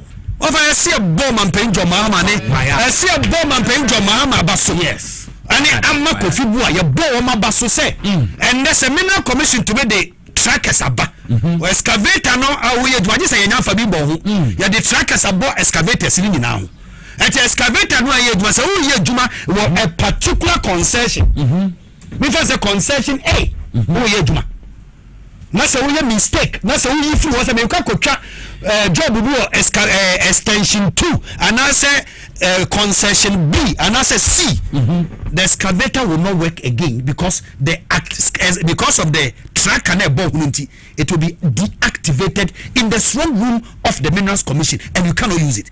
I just offer na ye utia penalty and say you reactivating the excavator for you operationalize enye adwuma etuofa so bit now baby no catch you say aban we buy ye di agro and I say ye fight galamsey na nipa ko nim de ye pye ye mantie ye di pe water gas ya wo western region Shama area and omo ko huru ekure bi omo fan abrewa eninkran oh him Shama side area for yes all the I say John's boys dey well we need here enti yem kwala no the blue water gas no ko huru say ye we kure bi wo ha ye fe no abrewa eninkran omo say abrewa eninkran omo kan nkran mu say abrewa eninkran o jam ni oba die omo kan nkran be chairman na wa eninkran and o bi say offend long kan chiro one wo back bench in the what's na ye yin say abrewa eninkran ye poa illi aha bibi yoga bibi bega yomo bega yomo bega abrewa eninkran na ekuoro western regions na emrantia o me galamsey ewo kurobu ho acha say galamsey town okay wo fa edwaman ensanon sadin galamsey for so drinking smoking prostitution and on ekuoro because of galamsey disika o mti edwaman abobo kurobu ho wo fa na emrantia ma ya sotie pe and the president the minister directed quickly say emrantia no nko so therefore you do go kurobu ho what for you call scatter the whole of this town and save this community and one more say chiwo mo ho ye chiwo mo nyina fi that one to just she what make a chiwo what for juma ma penjo ma ba ma make some fire baby e shepa what for you never know the place say obi nti kuro mu ho a oni mu ho and obobo amani you never know enti eyade ahwe Nana Akufo-Addo abai wo power in 8 years. Eso na onim yomo bega. Onim sa krom on wase regime meko. Onim de akoso. John Mahama in 4 months has been able to detect say ye go krubi or western region ye friend no abrewa eninkran. Hwe mama for won to wase mesu this week ya wo me am wasa area ho. Wasa ejapa community no so ye witness operation e course so ya arrest illegal miners na de ye de to delay them dey so mama ye hwesa akasa for you know embra say move forward no we just want to feel bo ha and am go na dey adam into one out one day na me to am da command the power this one no dey okay on the fene awudua or license at the top. I didn't mean to. Now, one sounds or license at the top. I had a camera. Some of them last one. Are you good afternoon. Your name again? My name is Kofi from home. Okay.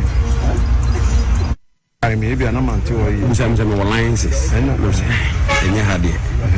I may adwuma wa ha ela me tell we say ela we say ela we say you can say ha one concession for fuck we say yes I'm say tribute mine okay yeah chief from her to Adiambra and the way enti and tribute no be hammer tribute and not tribute as concession yeah but be ignorant could be anu we be anu concession nti tribune na ma wo kwan se be yegma wo na se dem pacho ho de nti bi na hand deny na we nka asem se no kwase tribune he na me bisa se na den na ba na wo yegma wo ha Agent na ujina odi ye tuma wa. Nti na me so me chiri bi se wani tua. Edwuma ya re ye, eno are ye nti. Agent na mo bia. Kana se ya na mo. Na me jese ahani licenses ni ye bi. Enya ha be bi ye licenses. Ena ye wo. Ena wo chese wana ma mitimi wa. Ena wo chese ha de obi ama mitimi. Na obi chese ha ho concession. High tribute, the minimum high tribute for concession. And a tribute number of coin. Tribute number of coin say. Tribute number of coin say. On my team, Good afternoon, honorable. No, talk.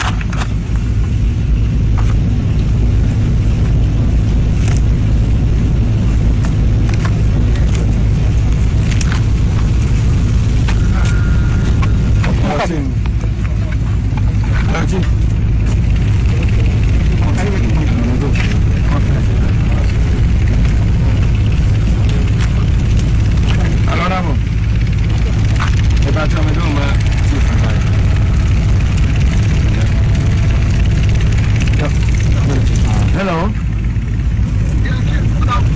Good afternoon, honorable.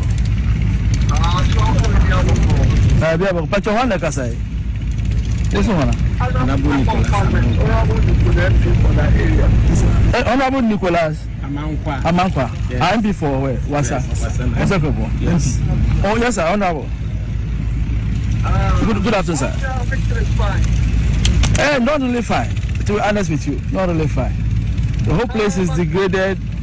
Illegal mining. This is not even small scale mining. No, it's actually that's the reason why you were voted for. It's the reason why we were voted to correct the laws, to reset and regularize things for the operation, not to go the way that has gone. Okay. So even today we are meeting, we are from the regional area to support our ministry and our government subsidy. So we will be meeting to regularize things. Those who have worked on the stretch of the roads, they need to reclaim it. But because the previous government, they were doing politics with everything. The reason why it has gone to that extent. And so we are going to I just had information that a team is there. Right. I said I'm not very much aware, so I just called RM. Right. That the team has come. I don't know the nature of the operation. Right. So if care is not taken, it will also, go against us, even though our opponents have already destroyed the place. I'm sure we are aware of the intention of the Commander-in-Chief of the Ghana Forces and the President of the Republic. Exactly so. So we are not to grant legality to any illegal act that already is being perpetrated. Good. So as I said, I should have been in the know. I called RM, and I'm not in the know. So I was just called that operation is going on. There are people in the chat. I was calling to know the nature of the operation and the operation. And so that you understand and know the product. So what is your intention? What do you want us to do now? What I want us to do is, I want us to do engagement. Right? Engagement with the people. That's exactly what we're going to present to Minister. That they've already destroyed the place where there's a need to reclaim, we do reclamation. But if we are to apply the force, I like what our president said, that no one should go and burn any excavator. No one should be going around burning stuff. We need to engage them because they are our own, and also assure them that there's better future for them. So they should, be mindful of their operation. So I think that when that is done, the leadership is engaged. Those who are doing illegalities, you will stop them, and those who be allowed to work, will be allowed to work. Okay, what a whole Power 97.9 FM, we'll TV XYZ. Or rather, let them the head of a corporate communication, the Minerals Commissioner of Fidrimha and Chesu, a better honorable than a Kosia Shamanka of Yaha or Baba joining us. Also, now a Kwaku Boating, so your Eastern Regional Deputy, Deputy Secretary, and also Baba joining NT, Yabon Como, and bring a drum room, not Yinaya to Uncommodus. So, Radella, Sa. Koya woka ho asemi na ye de we so we ye wasa ejapa na ye de ato wasa ejapa into this week in operation commander nice our friend Zakaria and also omuye ya chemo mu ye illegal man ya chemo unko friend pia dey na offer first and foremost the so-called MP no me share no but let me tell him first. So we are appointee of John Mama this time, you need to be very careful. Because John Mama has said it openly, said this is a legacy year. And I said a term for his legacy. He want to leave a better name. And she said, if you are an appointee of this president, now say you do things on your own now and promote selfish interests, the man will fire you. JM will fire you. I have been telling all appointees, when you know your mistake, you will be fired. Okay. Now, on my bench of Amaka, so no minor should be in this government. Yes, and so if there is an evidence of what you are doing, you have taken a concession, and the concession it is illegal, and action is likely to be taken against this guy. Correct. And to name it, so I'm paying the kaka, and to wow, boom, so as a war.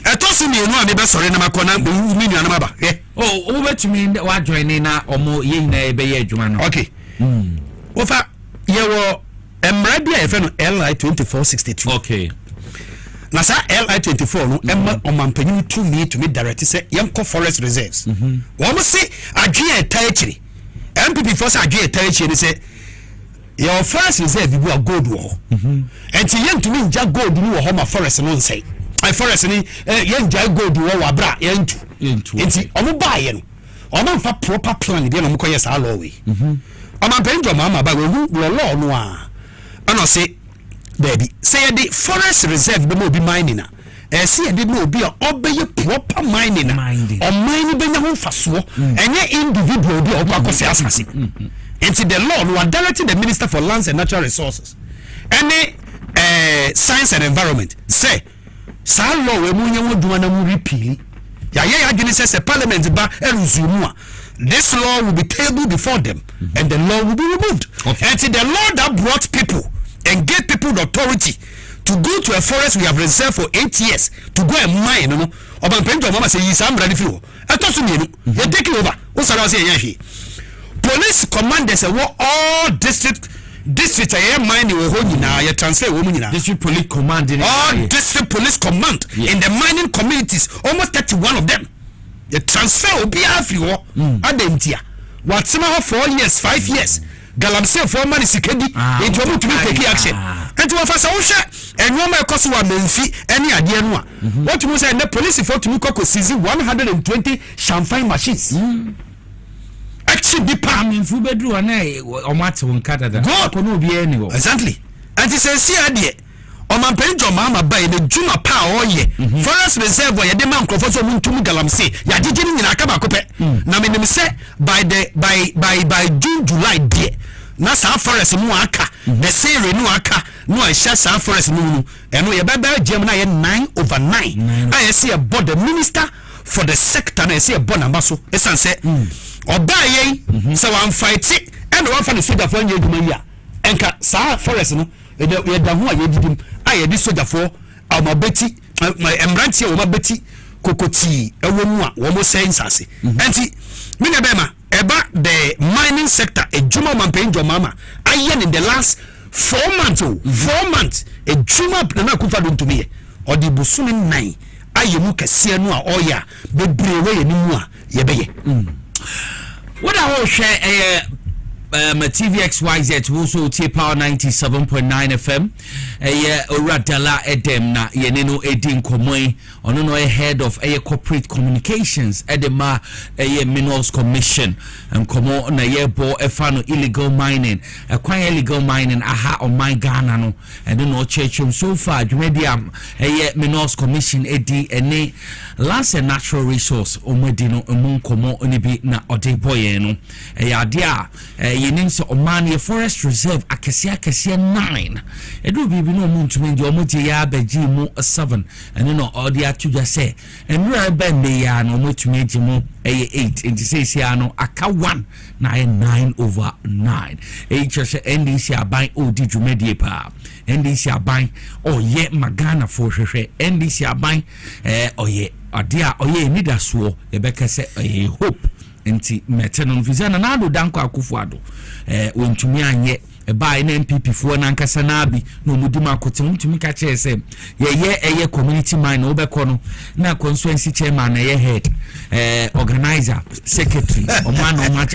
serious ye by silence ye revoke ye by na set committee sesa community mind no a MPP for ye no ye hwehwem nti ye set committee ni the report no beto minister nenim na ya reho ofa said ye okay obekọ ekure bi ase mfa se ebrim na ma set community mining a wo to go do kuno ohene no nim hotwe omi obia wo ho ekrom ho obi eni ho ye rep e wo committee ni so so mo ye committee mining wo ye community mining anka nipa 5 na ekroma no so 5 esan say gold no wo no ye ekroma no mane ni adia na so ye ba ye nti ye share report no ye hunu say sa community mining ni nyina no ejuma wo mo ye nyina is about yen to gold okay or ekromu a wo mo to gold wo mo ni mfaso wo mo nya mfaso wo mo nya bibia wo mo no ene ye hunu say sa na be ye dia ene ye yen dissolve ni nyina nti ya dissolve all community mining ye revoke all the licenses no mo de ejuma over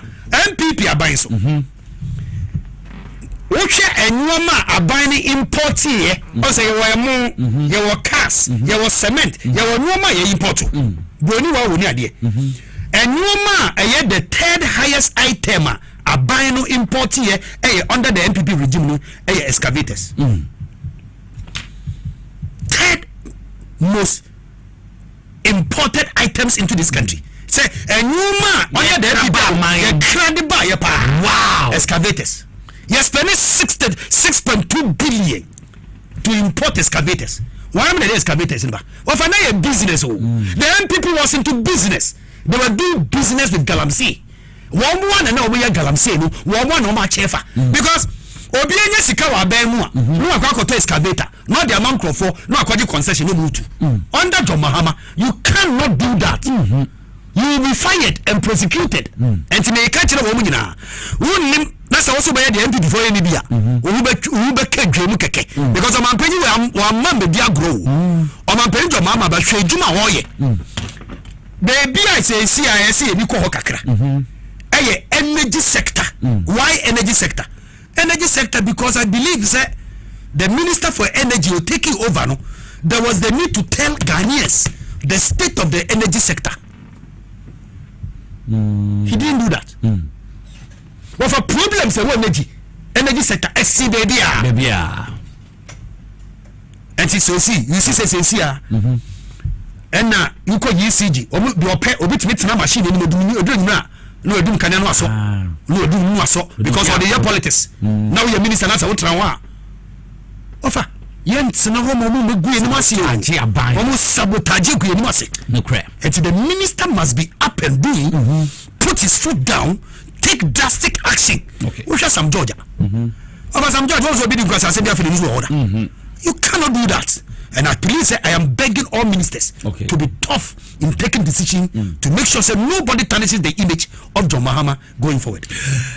Yeah, the common bury na yadi bury no more the bejayem me they say ebia next week she be now na woni ye be di enkomo papa me hu say then national we call energy one year meka yeah national issues no be but ye no time ni enti say next week ye be pese say be nyawa ye ni beji bayi mo wodi jayen se national issue wo mo kan biafa galamsey bibia bontofa ye ko election 2024 but we need jina bontin ka kire Ghana for nyina so he is not going to talk about Ghana, he is going to talk about digitalization because alone the idea be ko be e pese ko.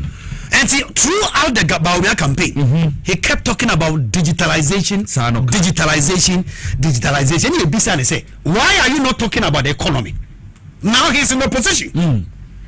Now that is in opposition, he travels outside and he says, "Opposition can't depreciation of the city." You be saying no opposition say, "I don't think I won't solve the city problem. Won't solve. What can I say? Or solve some problems in the area. Or by a president here. By solve today." Matisa Baumia is questioning the appreciation of the city. On Ferimpo, Ubi Obefa city fee 3 cities 70 pesos, and a bar 4 cities 20 pesos. What's now economists so called? Must city fee 4 cities 20 pesos. Sab do 17 cities. Now watch it. I told 2 cities in 2016. Now you told watch it 10 cities 8 cities. Our gun has it. Cause you are near 50 pesos. I say about talk of 3 cities 50 pesos. Sprinters can near 4 cities. And now we call Koto watch ya. Want to many now to be found non good new Koto watch it because Marsha will know 40 cities and now 50 100. And says no be a dodgy no. And a baby abba, not the gold board abba. You cannot buy the gold in Ghana and go and sell. The gold for you and to me. And to me, in about 2 3 years, I say a banner say the gold board abba. Yanka say to gold. Na yanka say akoton. Here the Sikana banner regulate. Na say stabilize the city no. Uko onenam na udwe wo num ye na num na keka no say ni num na keka no na ogu ni num ase wonam na ba obi ade sebe na num am say ni num na say ni num keka no ogu ni num ase keke na papa we also be di MPP for nim on the MPP for 2028 eminia se biaka Manda Mr. Dela Ede Mendana Sibebre ono no head of corporate affairs and as a corporate communications or the ma minerals commission me hu say na no ye meka pa ye be sansa kan biom ijano ano de ye papa and oni edi nkomo wa ma ye hu ma akososo fa wo illegal mining sense mu blue water gas and wacheche mu anamontu omate enema yesizi wacheche enema bebre but in some no wa enti yebesa ma wa babium na yedi nkomo ye hyem bo se unya ho bia na ye ne babium na nkomo bia o ho bia so oni abo emom ode ba unyansa me no odi wiye mo nkosi Dr. Mahmoud Baumia nsa mo kind embraces here the appreciation of the city that we have seen recently. I think one of the things that if you ask a simple question to the NDC to point out exactly what policy they have implemented that has resulted in the appreciation of the city, they cannot tell you one that has been implemented, not sort of talked about, but actually implemented. They cannot tell you one such policy. They only pass their budget in March. They've not even issued any contracts and paid for anything, pretty much. So you cannot ascribe what is happening to the currency to a policy that they have implemented. There's no such policy that has been implemented that has had that impact yet. For me, we had anticipated the impact of gold in this economy. I talked about it when we got into dire straits in 2022. Bank of Ghana had bought $5 billion worth of gold. After all the noise of the election, people are paying attention to our reserves. That is one thing, which we have built to 30 tons. Secondly, you've mentioned that the US dollar itself is on the decline globally. And that has also strengthened. If you go to Zambia, for example, the kwacha has gained a lot of ground also because you have the US dollar declining in value because of what is happening in the US with all of that. So I think those are, and then there's the third element is that they are not spending. I mean, if you are managing an economy, you have to pay your bills. They are not paying IPPs, for example. This is why the doomsday is so acute, and they are not paying contractors. So when you are not spending, there's less pressure on your currency. Yeah, so those are some of the reasons why you are seeing an appreciation of the currency. I have no difficulty praising this administration if the dollar is stabilizing. In the same way, when it begins to rise, I will come here and then bash the governor of Bank of Ghana. So I don't have any. In any case, I had the former the flag bearer of the MPP in the last elections, Dr. Mahmoud Bawumia, says that he hasn't seen any policy that must solicit for any applause for this government. Not doing anything is a policy, if he cares to know. If you decide to come to government and one of your strategy is not to do anything, it's part of your policy. Policy not do anything. And if that one alone can bring the dollar down, then it means it's a good policy. He that was doing things the right way according to him, why did we find the dollar? 17 cities. When he's in opposition, they will be giving us lectures in economic matters. In government, he says he's an IT person. How can we be treated to this? This is not fair to the sensibilities of the people of this country. Mesama wakwa babiom ediba TV XYZ baby edri ekukodam na ajinkonya atena so ayeba na yebedi enkobo ye honorable Daniel Kwesi Ashamai former member of parliament Mabuemi ne Oti region saso na wo yenia eye Kwaku Boateng dodo na Fred Kede Boateng or your deputy. Yes, Kede Boateng or your deputy regional secretary the my Eastern region NDC and also waha ekukodamina me no mo ebedi edwumadi no mama ko no abo so emre adaji ni posonti ye kwaso na bu ye ne nice uti region kwan so ona bu yan hwe kasamfo ina ye hwe Dr. Alhaji Mahmoud Bawumia wetu kwan brochi men no ka chenkofo se no good for yearly ni measures we omudigu ontina omo sorry so your friends and see they appreciated yen shaso ho Nicholas Muchia Ghana for nyina michia mu obi ajo so musi ni pa boniti akonya so omani si apini bre na ni papa ba na ban papa ba na edwuma no na ekoso wa Ghana for Nicholas Manifa on say MPP for ntamba ha inti omuni na mkuru kan sembi no ensem ntamba ha I suppose wo mu inti no mi team kakra makachiro say MPP for no they continue to deceive people and omudiama omu communicate say omu fanda da Ghana for now when you go to the budget statement omu kachira Ghana for say in the government machinery na budget statement me wo page no ba me nka oh no yes now uko hwa almost spend this 326 million 709 Ghana cedis enomo a spendi okay 326 then we have 907 in a 84.7 now but when we go to the budget statement, the government machinery figure is the compensation of the workers over there. That is not the total for government machinery. So they move along to deceive Ghanaians. Meanwhile, Samuba NDC, no more total of the government machinery. No Makacho say, Nanado they were spending 362 million and Mahamano was spending over 1 billion Ghana cedis. That is the lie they are peddling. But I don't want to bother them because I know that they don't know even how to read the budget statement. In the Oko Muhammad 2025, no, the compensation and the government machinery are MPP4 canon. Yet there 362. And another there 326 in the tier for multi. But when you go to total, all of them are in billions.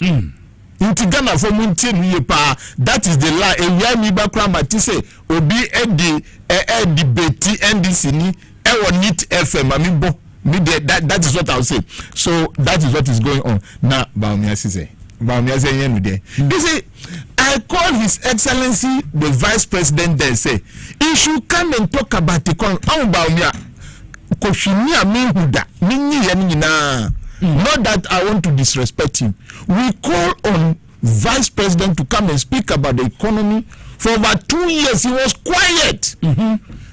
tam kra na nado eyi wona on be economic management team ye no afrim he didn't speak in there was a konja bye ni sase o kasese so my go there look Ghana for muntie nana ado emi baumia when it comes to gold and then precious mineral marketing edumo mudini say o madi agbogboshi dwa on say Nicholas who call Bogbrosha. On say the body any tomatoes na go rubber so form. It is unstructured. Or to me the body the fried tomatoes any nkruma. That is the type of what a marketer precious mineral marketing company ediye. Now in then omon pese mahamanu or yen kana sempa ewo ho enchre Ghana for because senya bibia kra gold board e buy they come to structure the unstructured market. Unstructured market and to say semika fra agbogboshi dwa ye di board any contemporary fra yeton. Today led by His Excellency John Dramani Mahama and our brother Sami Jemfi with their board members, they have structured the gold board. Now omu time now China for any Indian for any Lebanese for to me the dollar di back room ha now almost some into cities no more for money counting machines no more villages ton gold today the law has made it a prohibition. You cannot do that. We are gold board for the chill nyansan and I bobra in the Ghana no abanu di nyansan and the bobra because the gold board today is just like cocoa board. Say who say the cocoa the crossing border, we call you a smuggler. And so when the police or the military gets you, they will arrest you. That is what His Excellency John Dramani Mahama has done in his regime of legacy.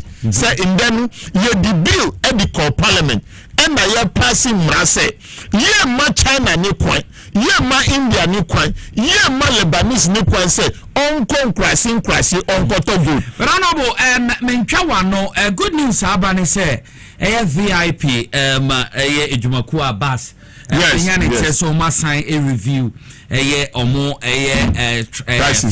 first transport first in anti Abbas na akofom starting effective Friday into VIP for the Abba you know some kind of son twaso enfema yenkoye ni now Nicholas second one is say MPP for catch Ghana for say Donald Trump ne tariff for antina Ghana cedi no enya hondi minya ma mimbisa wo na ususu what to say they have reviewed that as a say from 145 the tariff to Chinese comes to 30%.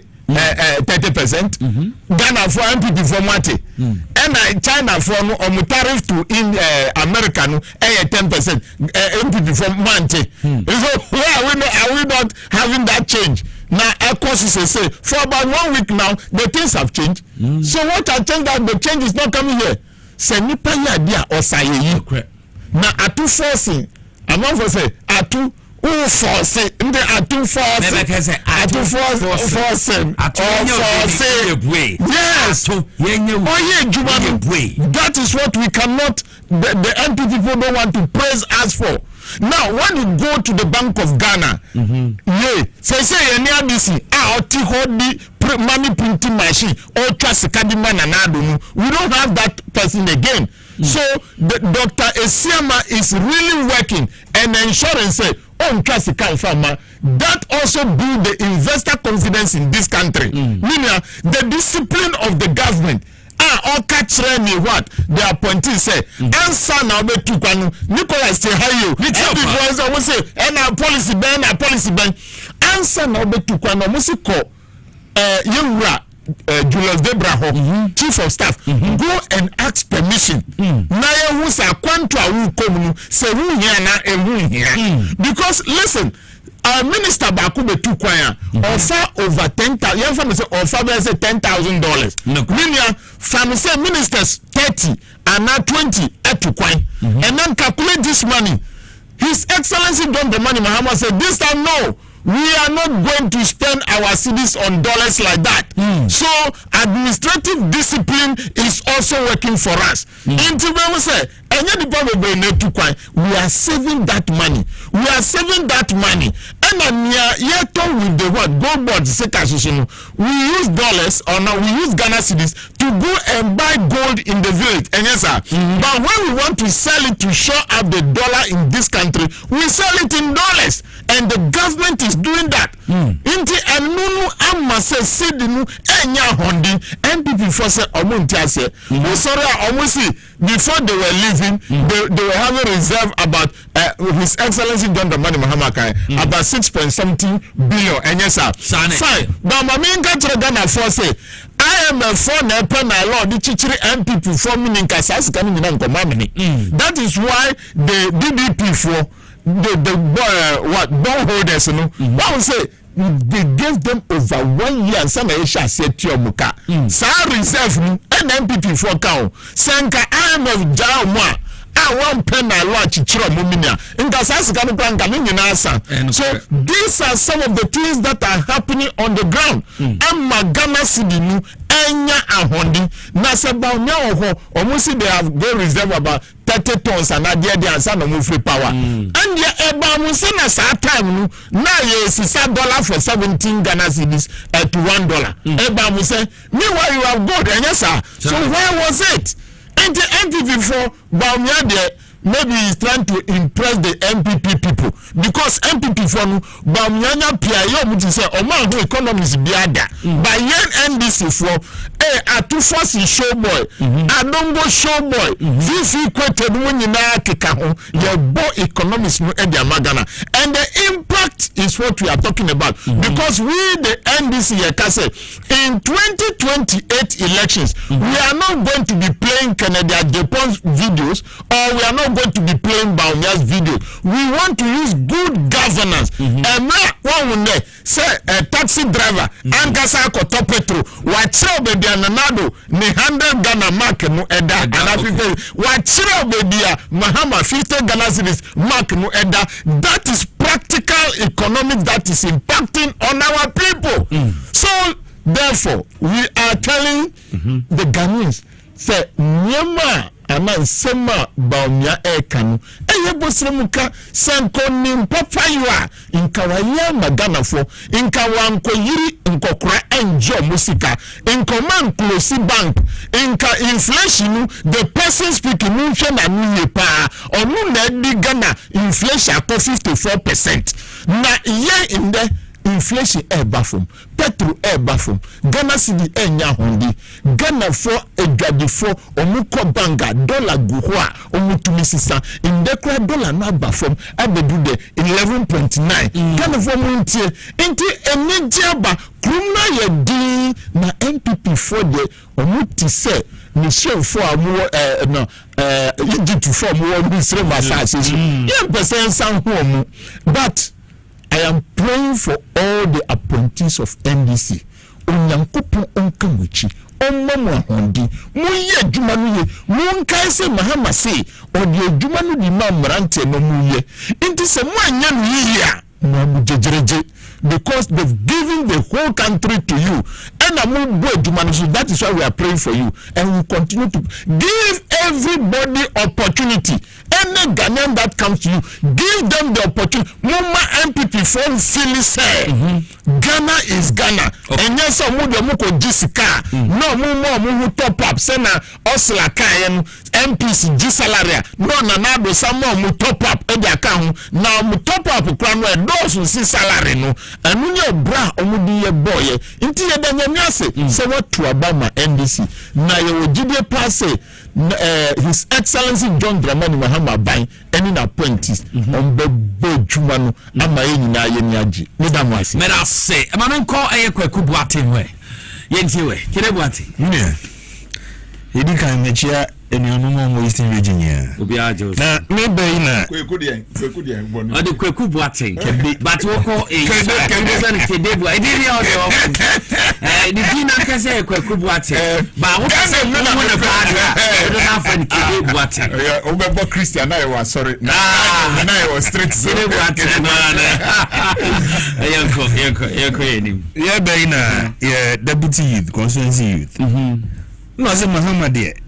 I swear high sense shop. what bibia so who ya tesu dizezi how the STC dey be boss yi na make say na papa ye okosha hi ne anya ne ntemsa kwese de nanse ya 4 months o ye intio abeifo ya ye ndu 1 year ye ye de o me kwasha abeifo insa pato ground binto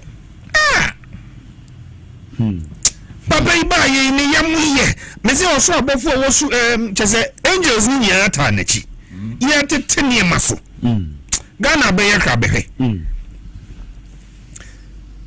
gold board o he da bi asidi ya bedui eno nso sidi nso asante hu anya me wanwa so chi na be sori na sidi ne nam 10 ni nya ye amambu pa aban papa gold for oil mesi ba we mi ankofo ekoheso amusi amukoto gold na petrol ananya me na make ko online na ko check amofango petrol amotina ka amudi akoji gold e wo site dia ba amukika bo mu no mu waste 3.5 billion Ghana cedi we na ko mu de hwese dollar ne beti aba fom no ugo ka amusi Ghana Ukraine Ghana Ukraine war eno no mo de hye no gold for oil almost no the gold ne kwa akosesa oil efiti ho no chese US dollar no te se de bawoni aka ya no kan se ba pay onye serious ba pay on ti adwuma yase koso no angasa no go he ne thesis oil efo ne we ya wabo a utini hu so no angasa no onye economist nti do Kenya no nti ase ya de gold oil start ya ne ko do 16 aban papa iba ye aye ka se ye gold board, which is one the difference between the gold board and a gold for oil ne gold board no a short term structural reform ye ne bibi e de back no but over gold board ya aye under gold board act 2025 one ya fenni pebedri Uba Eastern region say ya new job in north and south constituency secretary MBP ni ono kwa wa apply ono na pensu kwa wanya adwumenye intimacy employment aye de bommen we mu ha no eye unprecedented right nyama papa ya papa di ba be from ni enya na so yeso no MBP before kwa no me se mo ni anje ho intimida me hu se ba wo nya bativi so na o san ba be ye me concert na ya me won obien tu papa ifo na omo ni mpanyimfo wa MBP ye betu ne fo se dollar na 11 na nka abeba na nso kuta newspaper na nka ate hei ye ba mahama ba so na nso te na woka bi maye wenti ni anye eno nchese so san ba na betu aniagu ye gari aye di mu eno ni asem Eastern region na MPP fo nya na omo say isu mesi ene isu aya say ni nya no oba ya regional minister said the ode nyeme gugu akwan mu na ya regional organizer chese mesi opa na koye mine mu isu na hwede be yewo isu no chese ni nye mesi omo ma ye be 3 months isu na mu aye chakachaka no obeba mesi mekura no meyi me shed makosu ni wom ni matwa video ni ya de abetu TV so ni ehu se we are working, the president is working, we are ready to support the president to work. Eastern region sir Ghana ba sir ama ya she Mohammed Nyam structural reforms here sand aba gold board is unprecedented and to say ya no de no mo de bae no almost structure in a way say Indian for no mo ye be 30% no mo ye mining no Eastern region here yes you be ejai ene ukona hu say Indian ni e wo ho a na ha oja ni excavator bucket okwa akofa enye so okoye mining ne kata idea na dan chan na say ye no na okwa akofa kozu ye Indian ni na ye foreigner ni e chi so wo ye mining de de be ye no illegal mining na nche actually 2 months asu betwa I don't know about the other regions, but Uba Eastern region, regional leadership supporting the regional minister. Chinese, they have no respect for our land. Yes. No more China, no more crab bottle water, no more. Near mamma, young no tuberculosis, no more hospital, no more. Yaba passes many years. Nyamisha baba John Dramani Mahama Samija mfimia mini ya baby o shebia nyamisha no said the work kuta gold board no ni gold board board members are ya constitute omo bojuma see the ne anya bibia ne magic bia no bia ye ya kwan me say na ka say omo to gold over 8,000 tons gold ya to go me say see the no ebeba form aba form oh see the bedi see the baba front end to mapa because of gold board aye dia ba and na gold board yes obia ni wa tete no 2015 eno so akọ my journal online obi hu ye de 1.6 million 1.6 billion dollars just between February to June gold aye small girl if we Ghana e ko go Dubai inti calculating revenues are lose here input to Juma nkasa 1.6 billion ni ba be ye baba don money Mahama say you be so your Chinese no ye den go ni ye ven ko Dubai biom ye to Ghana ya into ba me ho na to see me use go board for na started bob structures new offices regional mo di to go no into go no just say we free minus side to na no unko ba bia na de omo esan ye papa wo mu ne say o ho omo laws ni act omo de adwuma na before you beto go do nchen no you make sure say umben so 200 meters we for hu umben highway MBP time mu go do osi no former deputy finance minister oh me see ono atimika chebo highway no ya two highway ni won come crying Kumasi a me say a very bad oh me see foreigners crowd also in the western region so be so kwan ho pa yes I do this to a country na baby a high tension wo oh me say high tension bi ben kwan no ho ehun pepepe na no mutu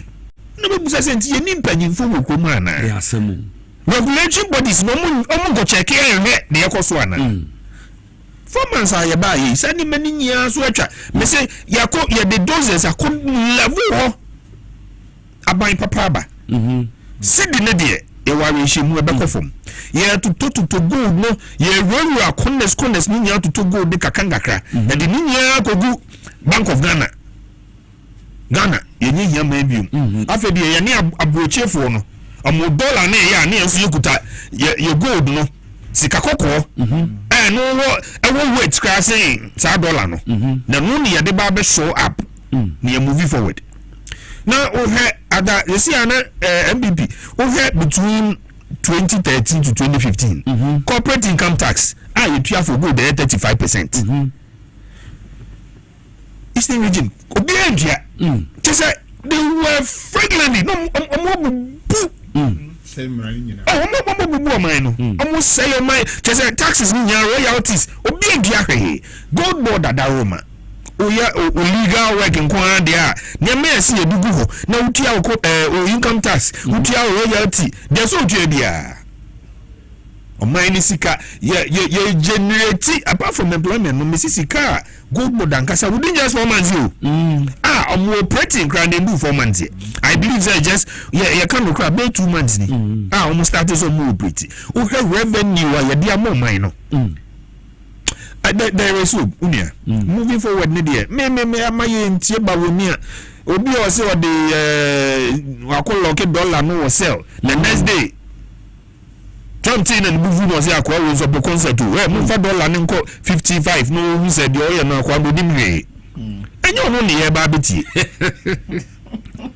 the next day na dollar ne course ye de yes enye kasa adwuma ne nye kasa eye form adwuma ye de agona to form Mahama say say ne 122 no be make sure say employment ikoso revenue ne ikoso na afi de 24-hour economy no ya san de no so bu ho me say the third quarter ye de 24-hour ne kan ho de Ghana be kra be na ye see aga ye only 24-hour economy no na ba woni as that gaza say dollar ne ba from me only 24-hour economy na Ghana na be ye kra be hwe wo be come mining site na wo hwe a unhwe just say mining ne ba be ye very structured sa to go for na ba wo mi akofa ba ye sa fulani fo me say wo ko friend say apamanya no be mo ku bushini amukuta machine bi ye friend say queen usadai mo to sasana say no na serious so machine kitu bi jombo mo ba no mo to haya ne the machine no nam so na tese go no ha metal no mo tutu no mo yi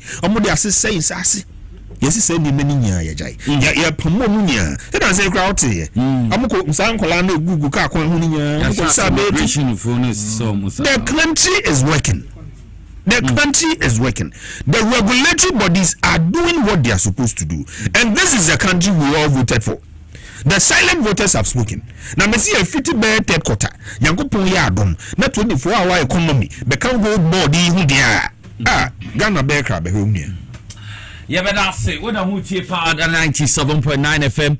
TVXYZ. Wa wo hwe dwumedie ne inside politics na me pacho waso ne weni eguye sui na me kamfo Safari Valley Eco Resort to the amom Safari Valley Eco Resort on abatiem meaning say adia obeko hopa me pacho weekend wetimi no dofo epiem Safari Valley Eco Resort me pacho Safari Valley Eco Resort we ba 4-star forest lodge resort Ghana ha we do ha omoye 24-hour service in the time you between aboera ho e wo dewu eastern region ha dewu eastern region where mountains ho na obehu Safari Valley Eco Resort ebiom me pacho do ha wo beda ho na accommodation ho e obenya wo private swimming pool sa so na mwa ho bebre nankasa obehu mo ho wildlife wo antelope ne mwa bebre obetumi ejina ho na wo ne mo twetwe mfonyini obenya baby atena mframa befa ho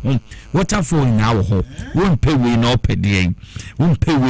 opedien mo bedi ana nyane ahoro yo continental ne local dishes ni na obenya bie di wo ho nyama ne de se wani ense de catch for me chim was Safari Valley Eco Resort or Okre District do for reservation for 0596 9143 94 na unimpin funding common Saso na mapacho Victory Garlic Mixture na medru so Victory Garlic Mixture na medru so obi ho na kuma bon pepper saso na etosebia na wonsa ayitititi woni so ayekusukusu nya Victory Garlic Mixture ebebo pa ma bibie tumi akonkan improve blood circulation na bibia etumi konkan pebito Ghana ha bibia etun drobia yen na kra obetumi enye bidudu so etu akoton o kan shikens work heba for 0201293280 and 0242545633 na bibia ntumi enko enkan enfema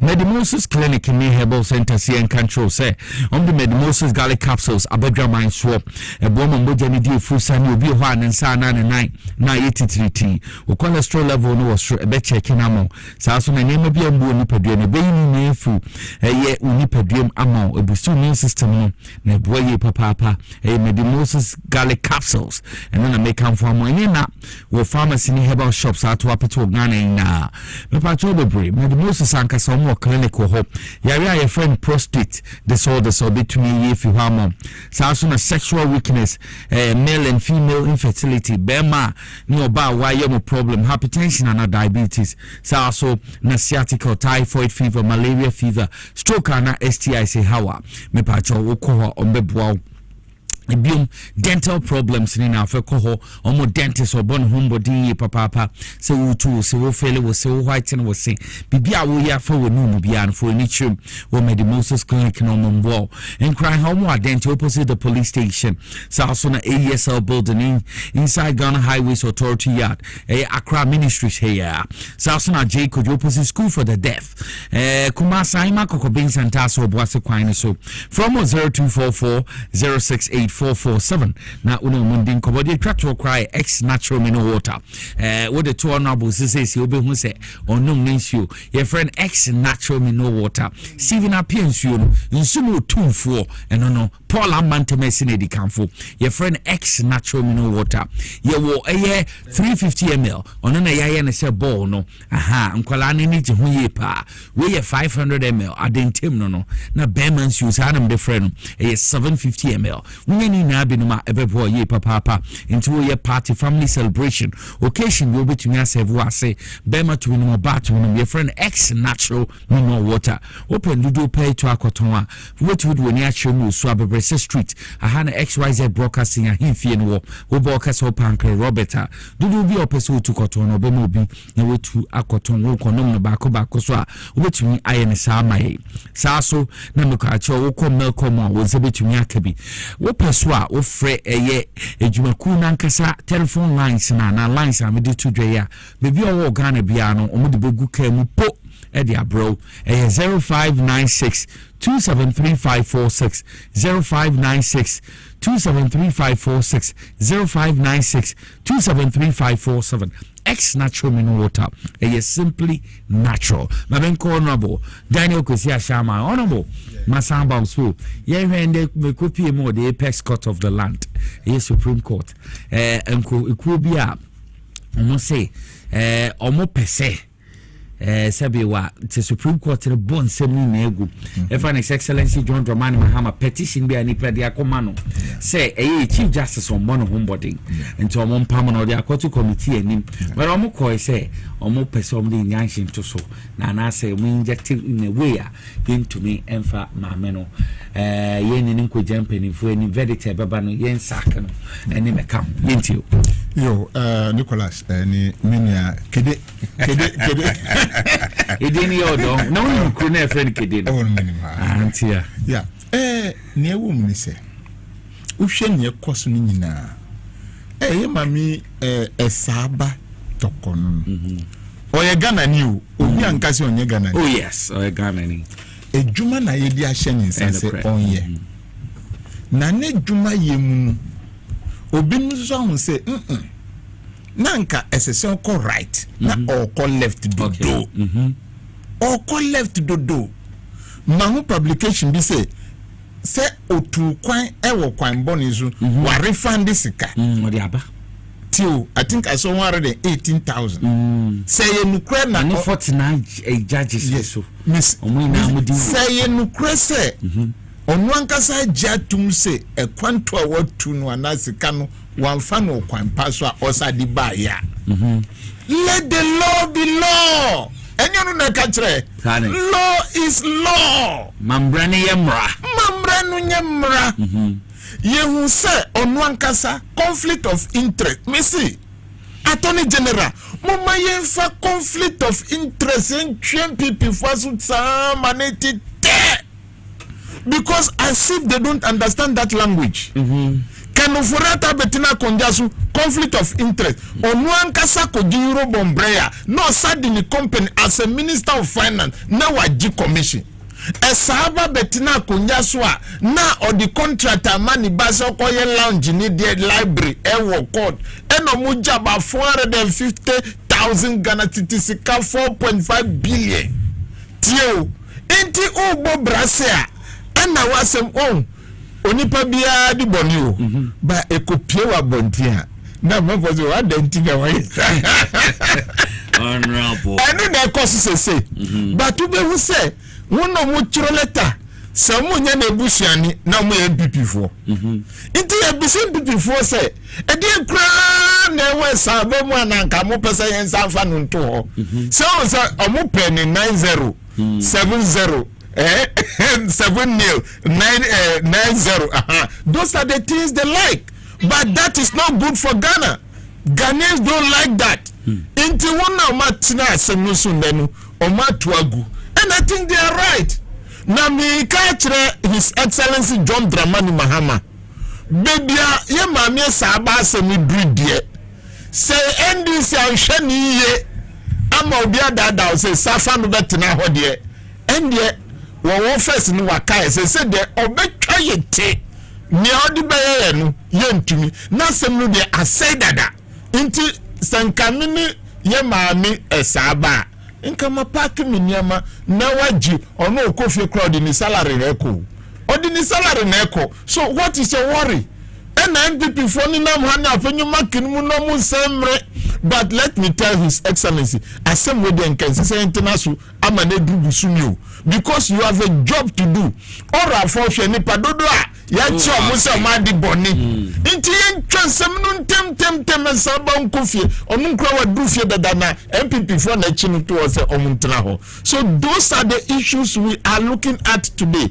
Obranu say aban brano aban kawa no akawa. That is what will happen. You are at the una we hear a court ni judges for ni nyina penny and asem we are beto and I will sa twa dia ye de yemia papa fufura ye di ban Justice Bafuboni. On no access is here. Mun kosu na mu ye djuma no ntenten gbadebe baku ka ho Justice Gbadebe mu ka ho na mu ye djuma no ntem na maminu ye ma no kwan ye nja no kwan boko no nko na hwirin se china okosusu a mumma jemensa enye ready onu na oze ye ko onu be ko 100 meters really in terms of onu susu ne petition sha se eba onu susu nko I don't hate her but no brown nipa mienu ya bo ema mo nipa mienu wenu mo ndi abo ma ewo Ghana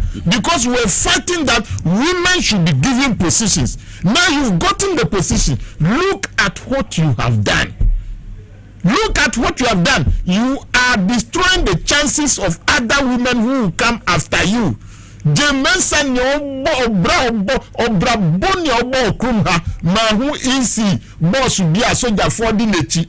Me see eda MPs here demonstration say you call the office no e kaden ka mi wuye because of this woman. Eno makofa soja for ni policy for agina ho omu se omu ma ye nko yesusu se ebeko as members of parliament. Interview the side na say money crowd there. I'll use 1 second e be apamuno. Members of parliament are uba yen chama ya approve budget. We are coming to you. You use police and military on us. And you think when they are saying we should vote, I will not do that. Oti Hokra for this number of years. Yeah, auditing the account. Nanado ye ho atina ho tinsa mankase tibo. Watina ho tinsa ya auditing Jemensa account. For this number of was says can Imani president Franklin Kujo yentem we free baka ozu free lobi adoko yentem na yen ma we free ho sal for bonia Jemensa di demu yeah, because 4 years in a student, in compulsory lawyer, in compulsory doctor, Jemensa ni nanado ni bako MP of Ruhowen, niye uniform MP and Peter Mewu. Nipa miensa we the trial, ena Haji Ali Mahama okahu, omu susu kahu, omu nina na bo game, ena omu chairman ni nanado. And no matter game we poto in a constituency did not have an MP for 4 good years. But mun kan chere ba nyase onu gold be bu Ghana na waswa e dia akọ Dubai e dia akọji oil nyansa ni honti ye di gold akọji oil tio e na ye de nyansa wo hono ye si gold no ye be $20 ama dollar no ama ya pia no ama na ba fom na ya say ya another gas minister of energy MPP for a half. Go to the regional offices. The MPP for look, I don't hate that. You move free. Nine this inform ye Juma. Omudum light in the Ombe say we Juma. Ombe say we Juma min Pamisa. Honorable Jinapo. You move free. Nothing will happen to them. Hey, so be a regional manager. Ube to media call me chrome substation kitwani ho. Now call your minister or village. Now on that can say post can say now almost say nyama. Take them out. Omanpenyi Misrawo MP before some of them are tormenting your appointees. That is the intelligence I am gathering. Uko bedia till Nicholas. Now MPP for 13. Omu directors ni weni na. And now the NDC ni baku. Eko ye omu boss. Omu tumiye meeting. No man for NDC ni. That is what some of them are going through.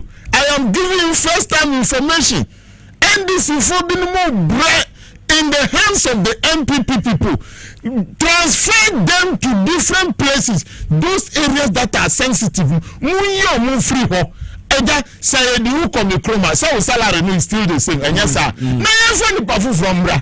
na dwuma no nkoso because nkrofo mu to office ni nyaka omo bomb price dollar and some brasro every before mu ye dwuma ni nyina omo bomb price entire yi omo free no ma pampa mu yi omo free ho na Ghana nya de ensama nyina mi chia holotu mi chia one of mu hwe ni nyina mu send message ni nyina mi yiri so send message ni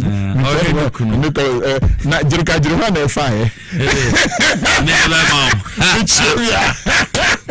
Manko Kweku Buate dodo na friend Kede Buate ho yenti okede before me come asem the me nyampanyin kan yi mo so kakra mesem enwa na me ne ye nua baako unim no oye CEO sisia na me ne ba ha okay na nkomo kakra yedi ye ne chese ne directors dey one office no munya ye mb before mo sabotage ne pa omo be esi eduko universities no mutimit na ho no more course delays the best papa ye be yanka say mb before nya Ghana for mo but said ye be see set agenda no I mean for us to achieve the full reset agenda no ebe nya say nkofo no yanka say pa mo but ye yo nkogu baby they are very competent and these people who can work better than this cause omadi nya na say sabotage and the real effect of the sabotage we will feel it in the next 2-3 years because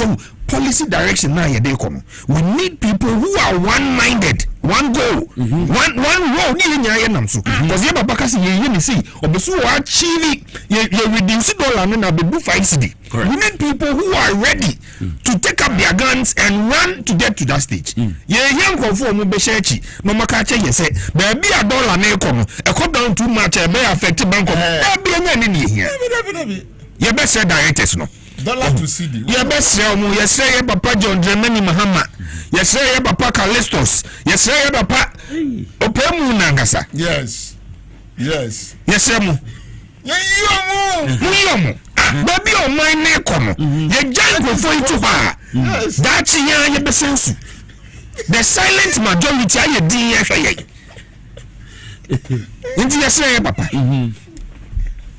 Na mami court case and I say minim so hu ni kun na na so he ne dimina ne say on kasaye but na so biebie na no but who echi na timi read lips na wow timi so kase na ne ye kra okoye echi justice koye dai kase wa hapa pay obi an company ho asem unu say yesi mami na ewo ne tiko so ne jai ne lawyer ne nko petition no baba ne yesi on be so obeko a very quiet man no ko worry mami Mr. President de Ghana ye kaso obi ye lawyer obi ye judge na ewo busuye mu a ye bibi ade ko ehwa ho na say de mponchi na omoje na say nyai nti say anu o kasa ukoyi we misi me mami oni ye kasa me dobi machi konko US na nko be bananke ma misi dabi na say mponchi na omoje ni nyai na omoje credibility bi ani ho omukoko wi ankofo che so mo ma nkofo mponchi ye wi ano akoso nti so obi am so be judge bi Mami adawoma any former onunso bribes akese no mu befie oso onu do mu befie no mu metua. I don't think this is the way when we reset no it na make us yem pam majority of directors no omo agije positions na boss omo nya mami na fofo emi before ni nya ya one gang do omo ya mu ko tell ebi no mo nti no makwan a oman ne ma ne nkoso to mo set targets. The next 6 months say ni ebeye, the next 4 months say ni ebeye. Sa ECG asem no. Enye bibi e didi agro. Energy sector.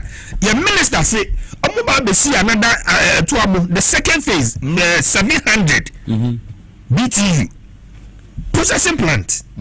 Ni aji ebia free 10 ebeji ebia free sankofa. We need people who are ready to support this. Yeah, but yes, and light bulb so better because you go to crude oil. Never dollar go to crude oil. No more the day in Bagana bill. Yeah, but you see your gas. Local here. To achieve this agenda, you best say your minister. You best say your penny for. Yes, sir, Mahama. Only microphone free ho. Never your microphone machine me and Yadumano. Na honorable uni abuziafo mo ye de omo Supreme Court anke ya no bebre ya chese ye abuziano bia won kofo ye de omo Supreme Court ye but ukore Ghana constitution 1992 constitution na the idea si hone se se before obi akoye Supreme Court judge article 144 2 so unya president no consulting the Council of State ansene aye maame isi there bi ono de ote ho no hwe nkrofo be 510 bi oga say de mutineti a na ba ko bi otese green by office the green in the favorite color this ano won medu ko Supreme Court judge state no oha ba ko bi nso no se na shoe na ano no Santiago no the free Brazil ba ye no ne trousers nuku shebi nti wo nso mede wo ko sa no bi ye ni nia kese wo fa ko pe bi aso now to make us Nicholas Sakura me mani Sakura last week me me too much me so bi obewia o obani Xbox ofienti wo Sakura no de Sakura for neko sa wo be kuku du ya Sakura ndi oyes anu mo Sakura ni nya no o de mo nya ko Supreme Court but they can say ye ntai Sakura for member say o Sakura nya problem ye ntai Sakura for but ye ka so ntimi ka so bia Sakura do di ni ko Supreme Court so we have to go 144 no now consult the president near consult the Council of State and one year can see any tina ho near kase obi ashe suit na ne tade ne flowers no tia de ne ko Supreme Court a menye sure senka o man ye be adwuma obi aye enye no go na mo media minim ba bi aga na foko fa ne ba he but eye good say go for do menso no ba cause nko ba fi we ya ke fu ya ke ko ni fie obi abegi na asem court ko koye den say ye bedi wa asem no hu so difo ana odi bem yankoto ayampia wo court agoga eko court eko di na asem we ya ma me di say da ba petiti enya ne fe eno bo ni di no o tu na yampia na papa ne o madam enye senti ne ba ha o de case ni medi for cry na ka che me na me nko bi fi ba say da obe dwedwe no asem wo court ne de mesrawo de waya no me de be ko appeal na ma me ne ha no se akwa we ne din no ya agogu no so mo za obe tani wo no me ha mo ko school too much do no be ha dwen no ka che ma me no type no de ni mu yedu no so you honey free no na ma me ni you honey free which is illegal ano yanya ne sa so what can be now what who say nya you don't go back and can't che ma me na ni mu yedu no say ma me ni free ho na ma me ni so yiye wo it will run a court, a whole Supreme Court too. When you court a for India, now she say na mudi Supreme Court na yeah to go for India band day. Ti ma me ne de, say nko you bi na busuafo, omo ye Christopher. Ah omo kwa enye Christo bi ani ye the Supreme Court ko for India me ko kede. Azel. I don't be na Christo ni o kwa sorry. Ma me ni say, hwe, o bisam so for 2 years no kwa sorry ye.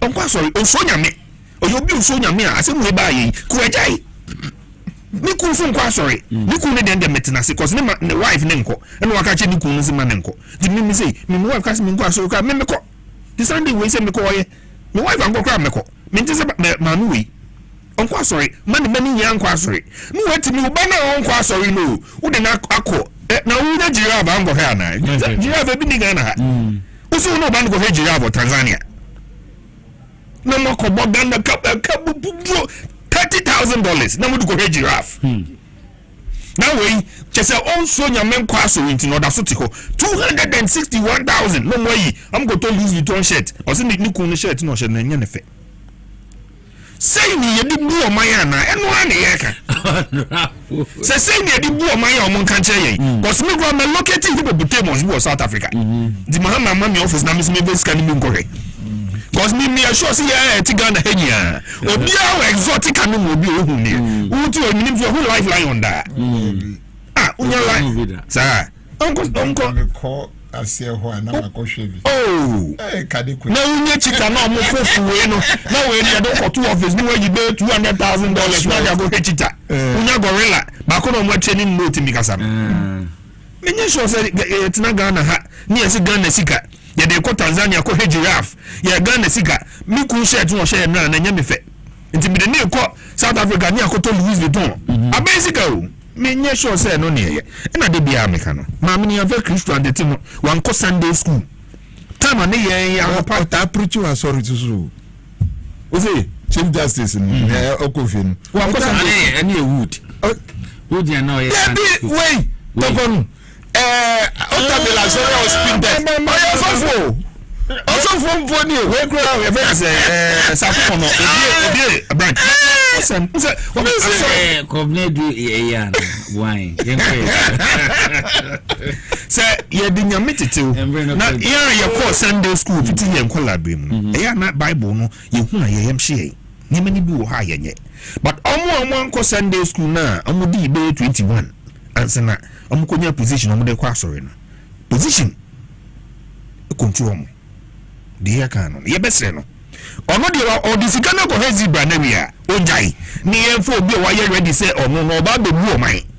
Enye obi ono be ka so ye security say kufu abunti. Ye kwa ko yosi bim ko judge.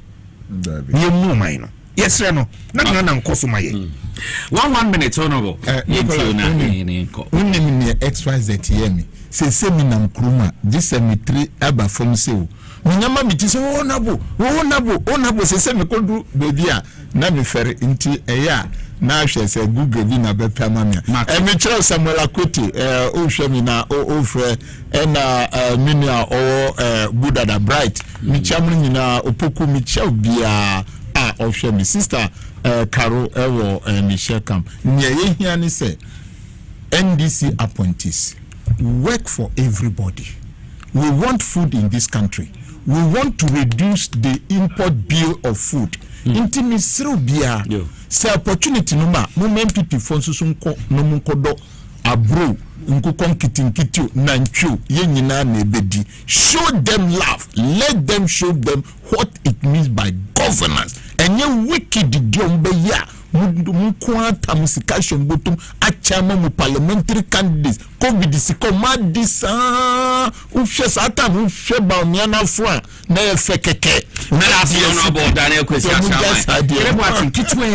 okay me that's we there me ne ye petty for bekasa there are a lot of disgruntled people who feel say abine ba no munya be binjina the mesro mu ne say the grand agenda na abine na set no ye nya ye support e bedu ba bi no mind be kra behwe. Secondly, national with presidency ewo baby a ye ba be ya mobia enye bibia na ebetimi dia toja ye ndi aban ni set agenda nachi ni ye make sure say the achievements ye besi ye nya na be ye ebedu baby no niema nankasa be ba fom ma obia ho beto no bia ne bu okofom ye ti electricity so said ye can ye SCC at car no so so high sense government ya tisu who Mera se mamenda honorable Daniel Kwesi Ashama say former member of parliament ma eye boom in the OT region South na menda menua eye Kweku Boateng dodo na friend Kede Boateng or deputy secretary Eastern Region NDC na yeti omonka the let them so be PM me sorry there na eye Accra Kofi Dakon oni ye nua kwachiwa na ede news papa in a kande bre mamenda MCR4 ase menda cameras ase me no mu sisi na se baby edredi ye di dwumedi ni be from Nicholas ya Yawsom Yesu amba de bi e be have a wonderful evening.